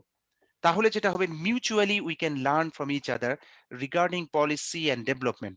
লাইক ঢাকা ইউনিভার্সিটি অথবা বিশ্ববিদ্যালয়ের পলিসি নিয়ে যদি চেঞ্জ করতে চাই, ওইটা নিয়ে যদি কোনো একটা কনফারেন্স হয়, কিন্তু যদি কনফারেন্স যদি হয় হচ্ছে রোবোটিক্স এর ব্যাপার-স্যাপার, তাহলে সেখানে হয়তো অ মন্ত্রী এসে রোবট নিয়ে কিছু একটা কথা বলবেন যে সরকার কি প্ল্যান করতেছে। এটা ৫ বছর আগেও যা বলবেন, ১০ বছর পরেও তাই বলবেন। প্রায় কাছাকাছি। কারণ he is not an expert of robotics. তো এটা হচ্ছে বিষয়। আমি শুধু একটা মজার কথা বলি যে আমাদের একটা কনফারেন্সের নাম ছিল international conference on electronics, informatics and vision. তা একজন খুব বড় ব্যক্তি, একাডেমিক ব্যক্তি, কিন্তু উনার ফিল্ড হচ্ছে সায়েন্স অ্যান্ড ইঞ্জিনিয়ারিং না। উনি কনফারেন্সে বলতেছিলেন ভিশন মানে হচ্ছে মানে ভিশন 21, আজকে 21, তার মানে উনি বলেছেন, আমাকে থ্যাংক জানাচ্ছেন যে আতিকুর রহমান আহাদ আ উম বর্তমান সরকারের ভিশন 21, আমরা জানি যে আওয়ামী লীগ গভর্নমেন্টের ভিশন 21 একটা ছিল। এরপরে সেটা মনে হয় ভিশন আরেকটা হয়েছে 21 এর পরে 41 বা আই এম নট সিউর। তা ভিশন 21, এই যে উনি এই কথাটা নিয়ে আসলেন because he is a political person. At the same time, this is not his domain of research. So উনি ধরে নিয়েছেন ভিশন মানে হচ্ছে vision 21, but vision was and is computer vision. তার মানে ইমেজ থেকে ডাটা নিয়ে বা ভিডিও থেকে ডাটা নিয়ে রিসার্চ করার যে ডোমেইন, তাকে আমরা বলি কম্পিউটার ভিশন বা ভিশন। বা এই যে চোখের পরিবর্তে যদি আমি যে ওয়েব ক্যাম বসাই, আপনারা যেরকম দেখতেছেন, সো ইটস এখন ওই ডাটাটাকে প্রসেস করার ইন্টেলিজেন্স সিস্টেমটাকে আমরা বলি কম্পিউটার ভিশন আর কি। তো এটা হচ্ছে বিষয় আর কি। জি, যাকগে, জি। তো অনেক কথাই বলে ফেললাম। জি, জি স্যার, অসংখ্য ধন্যবাদ স্যার। আপনার কাছ থেকে আমরা আসলে অনেক কিছুই জানার ছিল এবং জানার আছে। আমরা হয়তো ভবিষ্যতে আরো অনেক কিছু জানবো। তো বিষয়টা হচ্ছে যে আমাদের আসলে সময় খুবই কম, তো এই জন্য হচ্ছে আমরা আর দীর্ঘায়িত করতে পারছি না আমাদের প্রোগ্রামটি। তো স্যার, আপনার এই ব্যস্ততম সময়ের মধ্যে আমাদেরকে সময় দিয়েছেন, তো আমাদের এই প্রোগ্রামে এসে আপনার অনুভূতিটা আসলে কেমন, যে জীবনের গল্প থেকে শিক্ষা লার্ন টাইমের অনুষ্ঠান সম্পর্কে যদি কিছু বলতেন। Thank you. আসলে প্রথমত হচ্ছে যে অনুভূতি, প্রথমত আমি ধন্যবাদ জানাই ডক্টর মাশিউর রহমানকে যে উনি আমাকে ইনভাইট করেছেন, এবং আমি জানি আমি ২-১ টা অনুষ্ঠান আপনাদের দেখেছি ফেসবুকে বা পরবর্তীতে যে বিভিন্ন জায়গা থেকে খুব ভালো, ভালো ব্যক্তিত্ব এসেছেন, উনারা কথা বলেছেন। সো এই স্ট্র্যাটেজিটা খুবই ভালো। আমি মনে করি। এটা এইজন্য না যে আমাকে দাওয়াত না, দেওয়া না, হইছে। জি, জি, জি। কিন্তু আমি বলতেছি যে কিন্তু পয়েন্ট হচ্ছে যে বিভিন্ন ব্যক্তি বিভিন্ন ভালো, ভালো কথা বলছেন। ১৮ কোটি মানুষের মধ্যে কয়েক কোটি হচ্ছে ইয়াং ছেলে-মেয়ে আমাদের। জি, এদের মধ্যে ডিজিটাল ডিভাইড এর কারণে সবাই ইন্টারনেটের সেই অ্যাক্সেসটা সবার নাই সেইভাবে। তো যাদেরই আছে সেটাও কিন্তু ১ কোটি লোক বলতে পারি বা আরো কম বেশি। এই লক্ষ, লক্ষ ছেলে-মেয়েদেরকে বা ইয়াং জেনারেশন দের কাছে ভালো কথাগুলো পৌঁছানোটা আ জরুরি আরকি। এটা আমার কাছে মনে হয়। তো এটা একটা ছোট প্ল্যাটফর্ম এবং আপনারা চেষ্টা করতেছেন। কিন্তু এই স্ট্র্যাটেজিটা বের করা দরকার যে কিভাবে আরো majority of the cases we can decipher uh hmm এবং এটা একটা অন্যতম বিষয় আরকি। এটা আমি দেখি যে ডিফিকাল্ট। কারণ হচ্ছে যে আমাদের ডিপার্টমেন্টেও যখন গত ১ বছর ধরে অনেকগুলো ওয়েবিনার আমরা কয়েকজন শিক্ষক মিলে চেষ্টা করেছি, এরেঞ্জ করেছি। আমি ব্যক্তিগতভাবে অনেকগুলো করেছি। অনেক বড়, বড় ব্যক্তিও ছিলেন। কিন্তু কখনো দেখি যে পার্টিসিপেশনস খুবই কম। এখন এটার হতাশ হওয়ার কিছু নাই। এটার নাম্বার 1 কারণ হচ্ছে যে আমরা তো আসলে নলেজ বেসড নেশন না। যেখানে নলেজ আছে সেখানে আমরা আগ্রহ কম দেখাই। এটা যুগ, যুগ ধরেই আছে। জি, জি, ফলে একজন বড় ব্যক্তি একটা লেকচার দিবেন, সেই জায়গায় আমরা কম পার্টিসিপেশনস থাকতেছে। কিন্তু ওই জায়গায় যদি কোনো একজন বড় নেতা ব্যক্তি থাকেন, যার মিটিং এ থাকলে বা অনলাইনে সে যদি দেখে তাহলে বলা যাবে, "স্যার আপনার কথা শুনছি" বা এই সেই ইত্যাদি। হুম, জি, উনি পচা বলুক আর ভালো বলুক, দেখা যাবে যে ওখানে অনেক জ্ঞানী-গুণী ব্যক্তিও থাকেন। তা আমি যেটা রিকোয়েস্ট করি সেটা হলো যে ইয়াং জেনারেশন দেরকে যদি আমরা ইন্সপায়ার করতে চাই, তাহলে যারা হুম মানে গবেষণা বা পড়াশোনার সাথে সম্পৃক্ত, তাদের একটু বেশি এফোর্টস দিতে হবে। দরকার না লাগলে আমি কিন্তু জি, জি, আ মানে নিজের কথাই বলা হয়ে যাচ্ছে। এইজন্য সাধারণত ওই যে পাওয়ার পয়েন্ট প্রেজেন্ট করতে চেয়েছিলাম যে, পাওয়ার পয়েন্ট প্রেজেন্ট করলে আমি কিছু কথা বললাম একটা গাইডেড ওয়েতে জি, রিসার্চ নিয়ে। কিন্তু আপনারা যেহেতু বললেন যে না আ হুম ইন্টারভিউ টাইপেরই হবে বা এরকম। জি, জি, আমি সাধারণত নিজের মানে ইন্টারভিউ টাইপের এভয়েড করতে চাই। এটা মেইন কারণ হচ্ছে বলতে গেলে নিজের কথা বলা হয়। জি, তা বলে ফেলি যে আমি কিছু, কিছু ইউনিভার্সিটির বিভিন্ন অনলাইন অনুষ্ঠানে আমি শুধু অ্যাটেন্ড করি এইজন্য যে yes I can learn something. সুযোগ থাকলে আমি যেহেতু আমার জাপানে রাত টাইম আমি শুনলাম। আ কিন্তু এট দ্যা সেম টাইম এটা হতে পারে যে আমার কিছু স্টুডেন্টকে ইন্সপায়ার করবে যে ওরাও যাতে অ্যাটেন্ড করে। তো আমার মনে হয় যে কিভাবে আরো বেশি ছেলেমেয়েদের কাছে আপনারা অনেকগুলো লেকচার অলরেডি করেছেন ইনক্লুডিং দিস জি, ওয়ান। জি, জি, আমি দেখেছি যে পার উইক বা ৩ টা ৪ টা করে। দিস ইস অ্যামেজিং এবং আমি কয়েকজনকে চিনি যে খুব ভালো, ভালো টকও আপনারা এরেঞ্জ করেছেন। তো এগুলো আরো কিভাবে অনেকের কাছে পৌঁছানো যায় সেটার একটু পরিকল্পনা যদি আপনারা নিতে পারেন জি। আরেকটু ডিফারেন্ট ওয়েতে দ্যাট উড বি বেটার আরকি। তা ধন্যবাদ আপনাদেরকে। ধন্যবাদ। অসংখ্য ধন্যবাদ আপনার পরামর্শের জন্য। আর হচ্ছে আমাদের লার্ন টাইম পরিবারের পক্ষ থেকে আপনার প্রতি বিশেষ কৃতজ্ঞতা প্রকাশ করছি। আপনার ব্যস্ততম সময়ের মধ্যেও আমাদের কিছু সময় দিয়েছেন। তো আমি এই মুহূর্তে আমন্ত্রণ জানাবো আমাদের লার্ন টাইমের কো-ফাউন্ডার ডক্টর মশিউর রহমান স্যারকে কিছু বলার জন্য।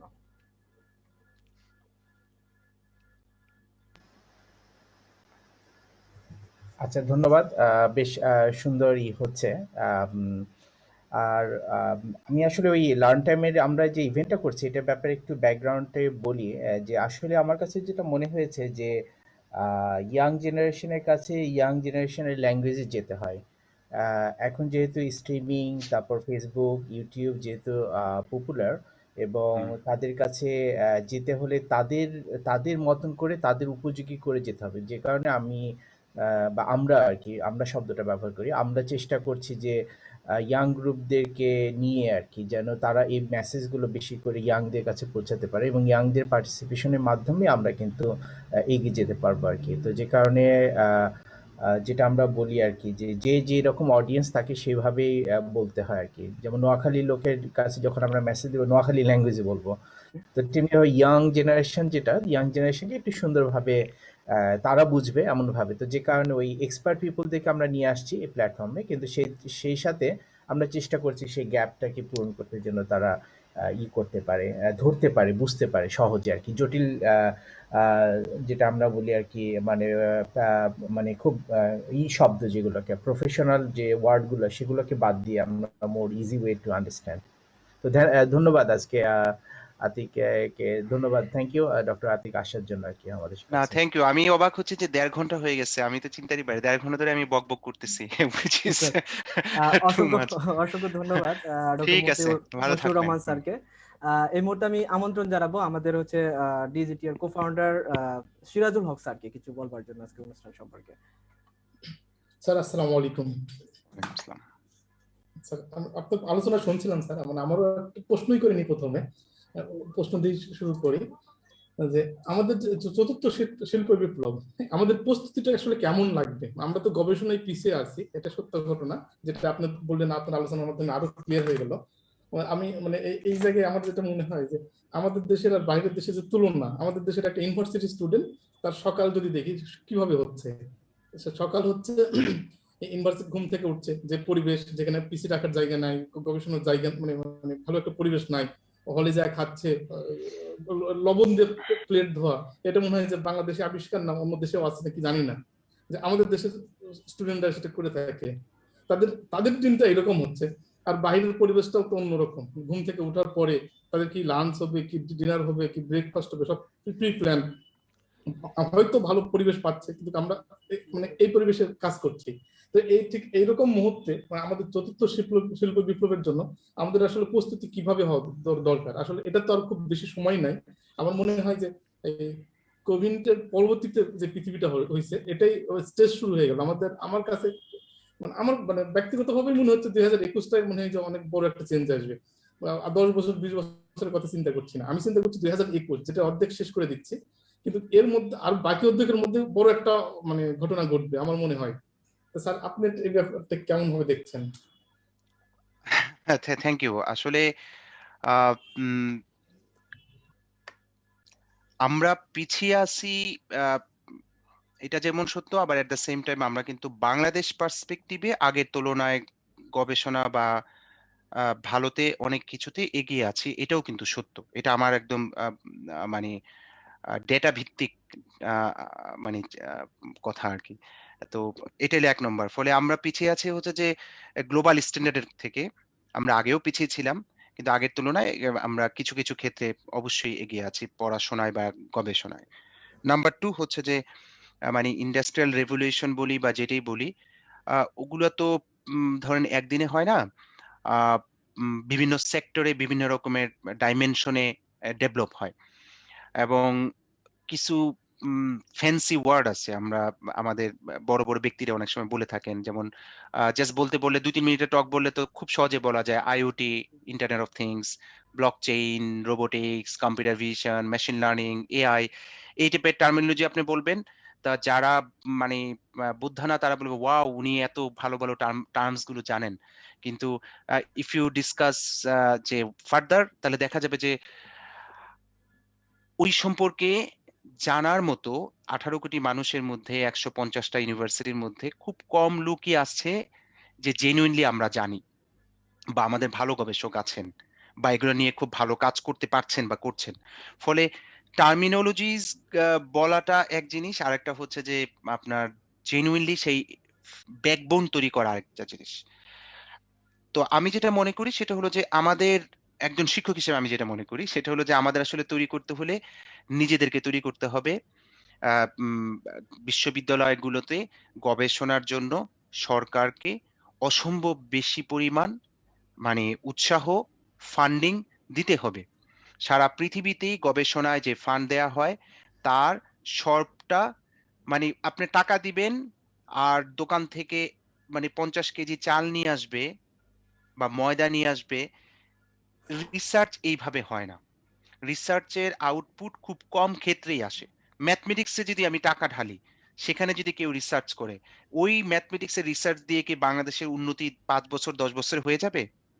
সাডেনলি হবে না। কিন্তু হঠাৎ করে হয়তো একটা প্ল্যাটফর্ম তৈরি থাকবে, knowledgeable লোক থাকবে, তখন হয়ে যাবে।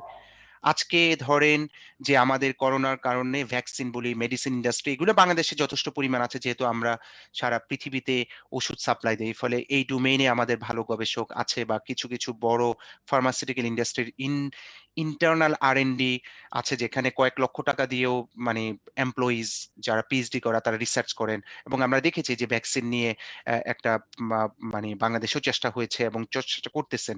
ফলে কিন্তু আমাদের যদি এই টাইপের আরো বড় বড় গবেষক থাকতো, সেই প্ল্যাটফর্ম গুলো থাকতো, হ্যাঁ, সরকারি এবং বেসরকারি সব মানে রিসার্চ বা প্ল্যাটফর্ম গুলো যদি আরো স্ট্রং হতো, তাহলে আসলে মানে আমি আসলে কোনো টার্মিনোলজি দিয়ে আহ, মানে বলতে চাচ্ছি না আর কি যে ফোর্থ মানে ইন্ডাস্ট্রিয়াল রেভলিউশন না ফার্স্ট মানে ইন্ডাস্ট্রিয়াল রেভলিউশন, এটা আসলে ইম্পর্টেন্ট না। ইম্পর্টেন্ট হচ্ছে যে আমরা যে অবস্থায় আছি সেখান থেকে আমরা কি উত্তরণের চেষ্টা স্মার্টলি নিতে পারছি কিনা, আমাদের সেই পলিসি আছে কিনা, আমাদের সেই আহ, উম, ভাবে প্রতিযোগিতামূলক এনভায়রনমেন্ট তৈরি হচ্ছে কিনা। If we say the answer is no, আমরা যদি মালয়েশিয়ার দিকে তাকাই তাহলে বুঝবো যে আমরা পিছিয়ে আছি, ভিয়েতনামের দিকে যদি তাকাই তাহলে আমরা বুঝে যাব যে এই জায়গায় পিছিয়ে আছি। এরপরে আমরা যদি মানে মানে কোরিয়া জাপান তো বাদই দিলাম, ঠিক আছে। কিন্তু এটা আগানোর উপায় কি? উপায় হচ্ছে যে আমাদের শিক্ষকদেরকে এবং গবেষকদেরকে অনেক পরিশ্রম করতে হবে। এট দ্য সেম টাইম সরকারকে এবং সরকারি যেসব প্রতিষ্ঠান রয়েছে যারা গবেষণায় ব্যাপারে বিভিন্ন রকমের ইনভলভমেন্ট এবং ডিসিশন মেকারস, তাদেরকে বুঝাতে হবে যোগ্যতা দিয়ে।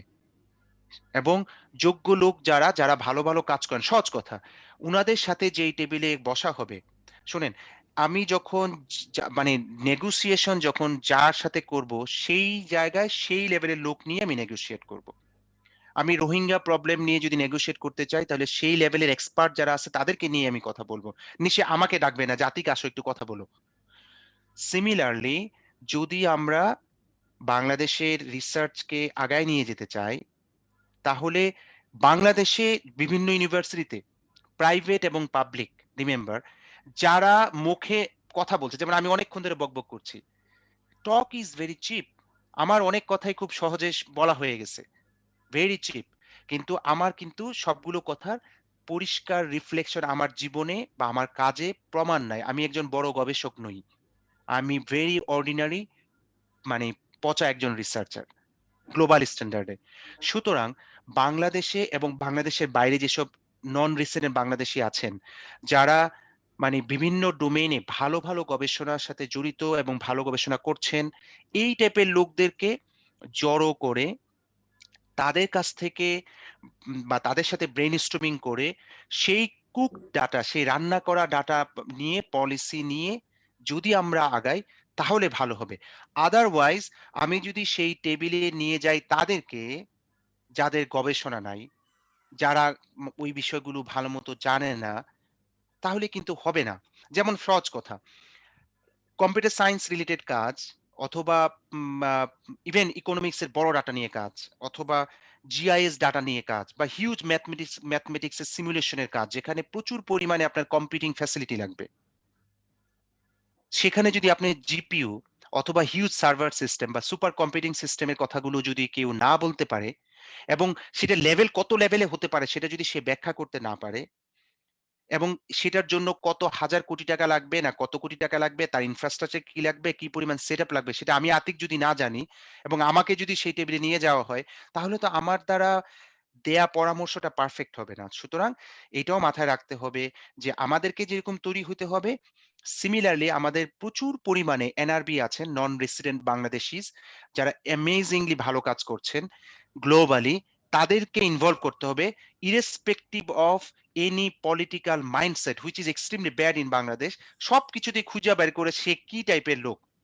জাপানে পড়লে অনেক কথা বলা হয়ে যায়, জাস্ট আমি শুধু এতটুকু বলি জি জি যে আসলে মানে এই জিনিসগুলো আমাদের বাদ দিতে হবে, তাহলে আমরা দেশকে এগিয়ে নিয়ে যেতে পারবো।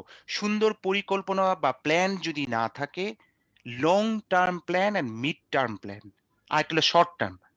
তবে এটা সত্য কথা যে বাংলাদেশে আজ থেকে 20 বছর আগে, 10 বছর আগের তুলনায় এখন গভর্নমেন্টের পক্ষ থেকে রিসার্চের ফান্ডিং বেশি, নাম্বার 2 হচ্ছে যে সরকারের পক্ষ থেকে এবং বিশ্ববিদ্যালয়ের পক্ষ থেকে গবেষণা নিয়ে বিভিন্ন জায়গায় আমরা কিন্তু কথা বলছি। উনারা বলছেন, মুখ দিয়ে কথা আসতেছে। এটা কিন্তু একসময় আসতো না। গবেষণার গুরুত্ব ছিল না। এখন আমরা এগুলা বলছি, ফেসবুকে লিখছি, পত্রিকায় লিখছি, কিন্তু এগুলো আরো বেশি করতে হবে with positive mindset because we want to grow. কিন্তু আমাদের এইটা ভাবা যাবে না যে আমরা খারাপ করছি। আমরা আগের চেয়ে বেটার করছি, কিন্তু সেই বেটারটা গ্লোবাল স্ট্যান্ডার্ডে যাচ্ছে না। আমরা যেহেতু অনেক দূর আগাতে চাই, অনেক ভালো করতে চাই এবং উই হ্যাভ দিস সিট। আমাদের এনর্মাস ব্রিলিয়ান্ট লোকজন বাংলাদেশে আছে। এবং আমি কিন্তু বলি যে মানে কোন ইউনিভার্সিটি মানে ছোট না বড়, এটার সাথে কিন্তু ব্রিলিয়ান্স এর কোনো সম্পর্ক নাই। আমাদের হাই স্কুল এই এসএসসি বা এইচএসসি তে পড়াশোনা কখনোই মেধা যাচাই করে ব্রিলিয়ান্ট ছেলেপেলেদেরকে মানে বের করে ফেলে, এটা কিন্তু আমরা কেউ বিশ্বাস করি না। ঠিক আছে? সুতরাং কেউ চান্স পেলো ওই জায়গায়, কেউ চান্স পেলো আরেক জায়গায়। It doesn't matter. বরঞ্চ বাংলাদেশে এখন আগে জানতাম না, কিন্তু ফেসবুকের কারণে হোক বা অনলাইনের কারণে হোক, আর আমি একটু চেষ্টা করি বিভিন্ন ইউনিভার্সিটি টিচারদের সাথে ইনভলভ থাকার বা কানেক্টিভিটি থাকার, মানে ওইটার মাধ্যমে দেখতে পাই যে অনেক অনেক জায়গায় অনেক ইউনিভার্সিটি টিচাররা এত ভালো ভালো কাজ করছেন যেটা আমি আতিক পারছি না তাদের ধারে কাছেও করতে। সুতরাং এটা দ্বারা প্রমাণ করে যে আমাদের আসলে অনেক পটেনশিয়াল আছে। তো এগুলোকে চেষ্টা করতে হবে এবং তাদেরকে এনকারেজ করতে হবে, সাপোর্ট দিতে হবে। এইসব করলেই আসলে আমরা যাব। আদারওয়াইজ কোনো টার্ম যে আইওটি বলি, ব্লকচেইন বলি, অথবা রোবোটিক্স বলি, অথবা কি বলে 4IR বলি বা ফোর্থ ইন্ডাস্ট্রিয়াল রেভলিউশন, এই টার্মিনোলজি দিয়ে কিছু হবে না। আমাদেরকে ইমপ্রুভ করতে হবে। ইমপ্রুভ করলে অটোমেটিক্যালি সবকিছুই হবে। এই হচ্ছে বিষয়। ওই যে মনে জি করি স্যার। এরকম যে আমার মোবাইল ফোন, আমি iPhone 12 কিনি আর iPhone 22 কিনি, ডাজন্ট ম্যাটার। আমার মোবাইল ফোন নেটওয়ার্ক যদি আমার এলাকায় 2G থাকে অথবা 2.5G থাকে অথবা 3G থাকে, তাহলে আমার মোবাইল ফোন যত দামি কিনি না কেন কাজ করবে না। তো এটা হচ্ছে বিষয় আরকি। আমার মনে হয় আমরা শেষ করি, কারণ জি আ আপনাদের অনেক জি সময় স্যার। চলে যাচ্ছে। হুম। ধন্যবাদ স্যার আমাদেরকে সময় দেওয়ার থ্যাংক জন্য। ইউ, আমাদেরকে থ্যাংক ইউ। আমরা আসলে এই কন্টেন্টটা একটু লং টাইম ইউজ করব স্যার। জি স্যার, ধন্যবাদ স্যার। অসংখ্য থ্যাংক ইউ। ধন্যবাদ সিরাজুল হক স্যারকে, এবং অসংখ্য ধন্যবাদ স্যার আপনাকেও যে আমাদের সাথে অনেক সময় দিয়েছেন। তো সম্মানিত দর্শক, আপনারা যারা শুনছিলেন, আমাদের আজকের মতো আমরা এখানেই বিদায় নিচ্ছি, আর পরবর্তী অনুষ্ঠান দেখার আমন্ত্রণ জানিয়ে ততদিন আপনারা সুস্থ থাকুন, ভালো থাকুন, লার্ন টাইমের সাথেই থাকুন। ধন্যবাদ।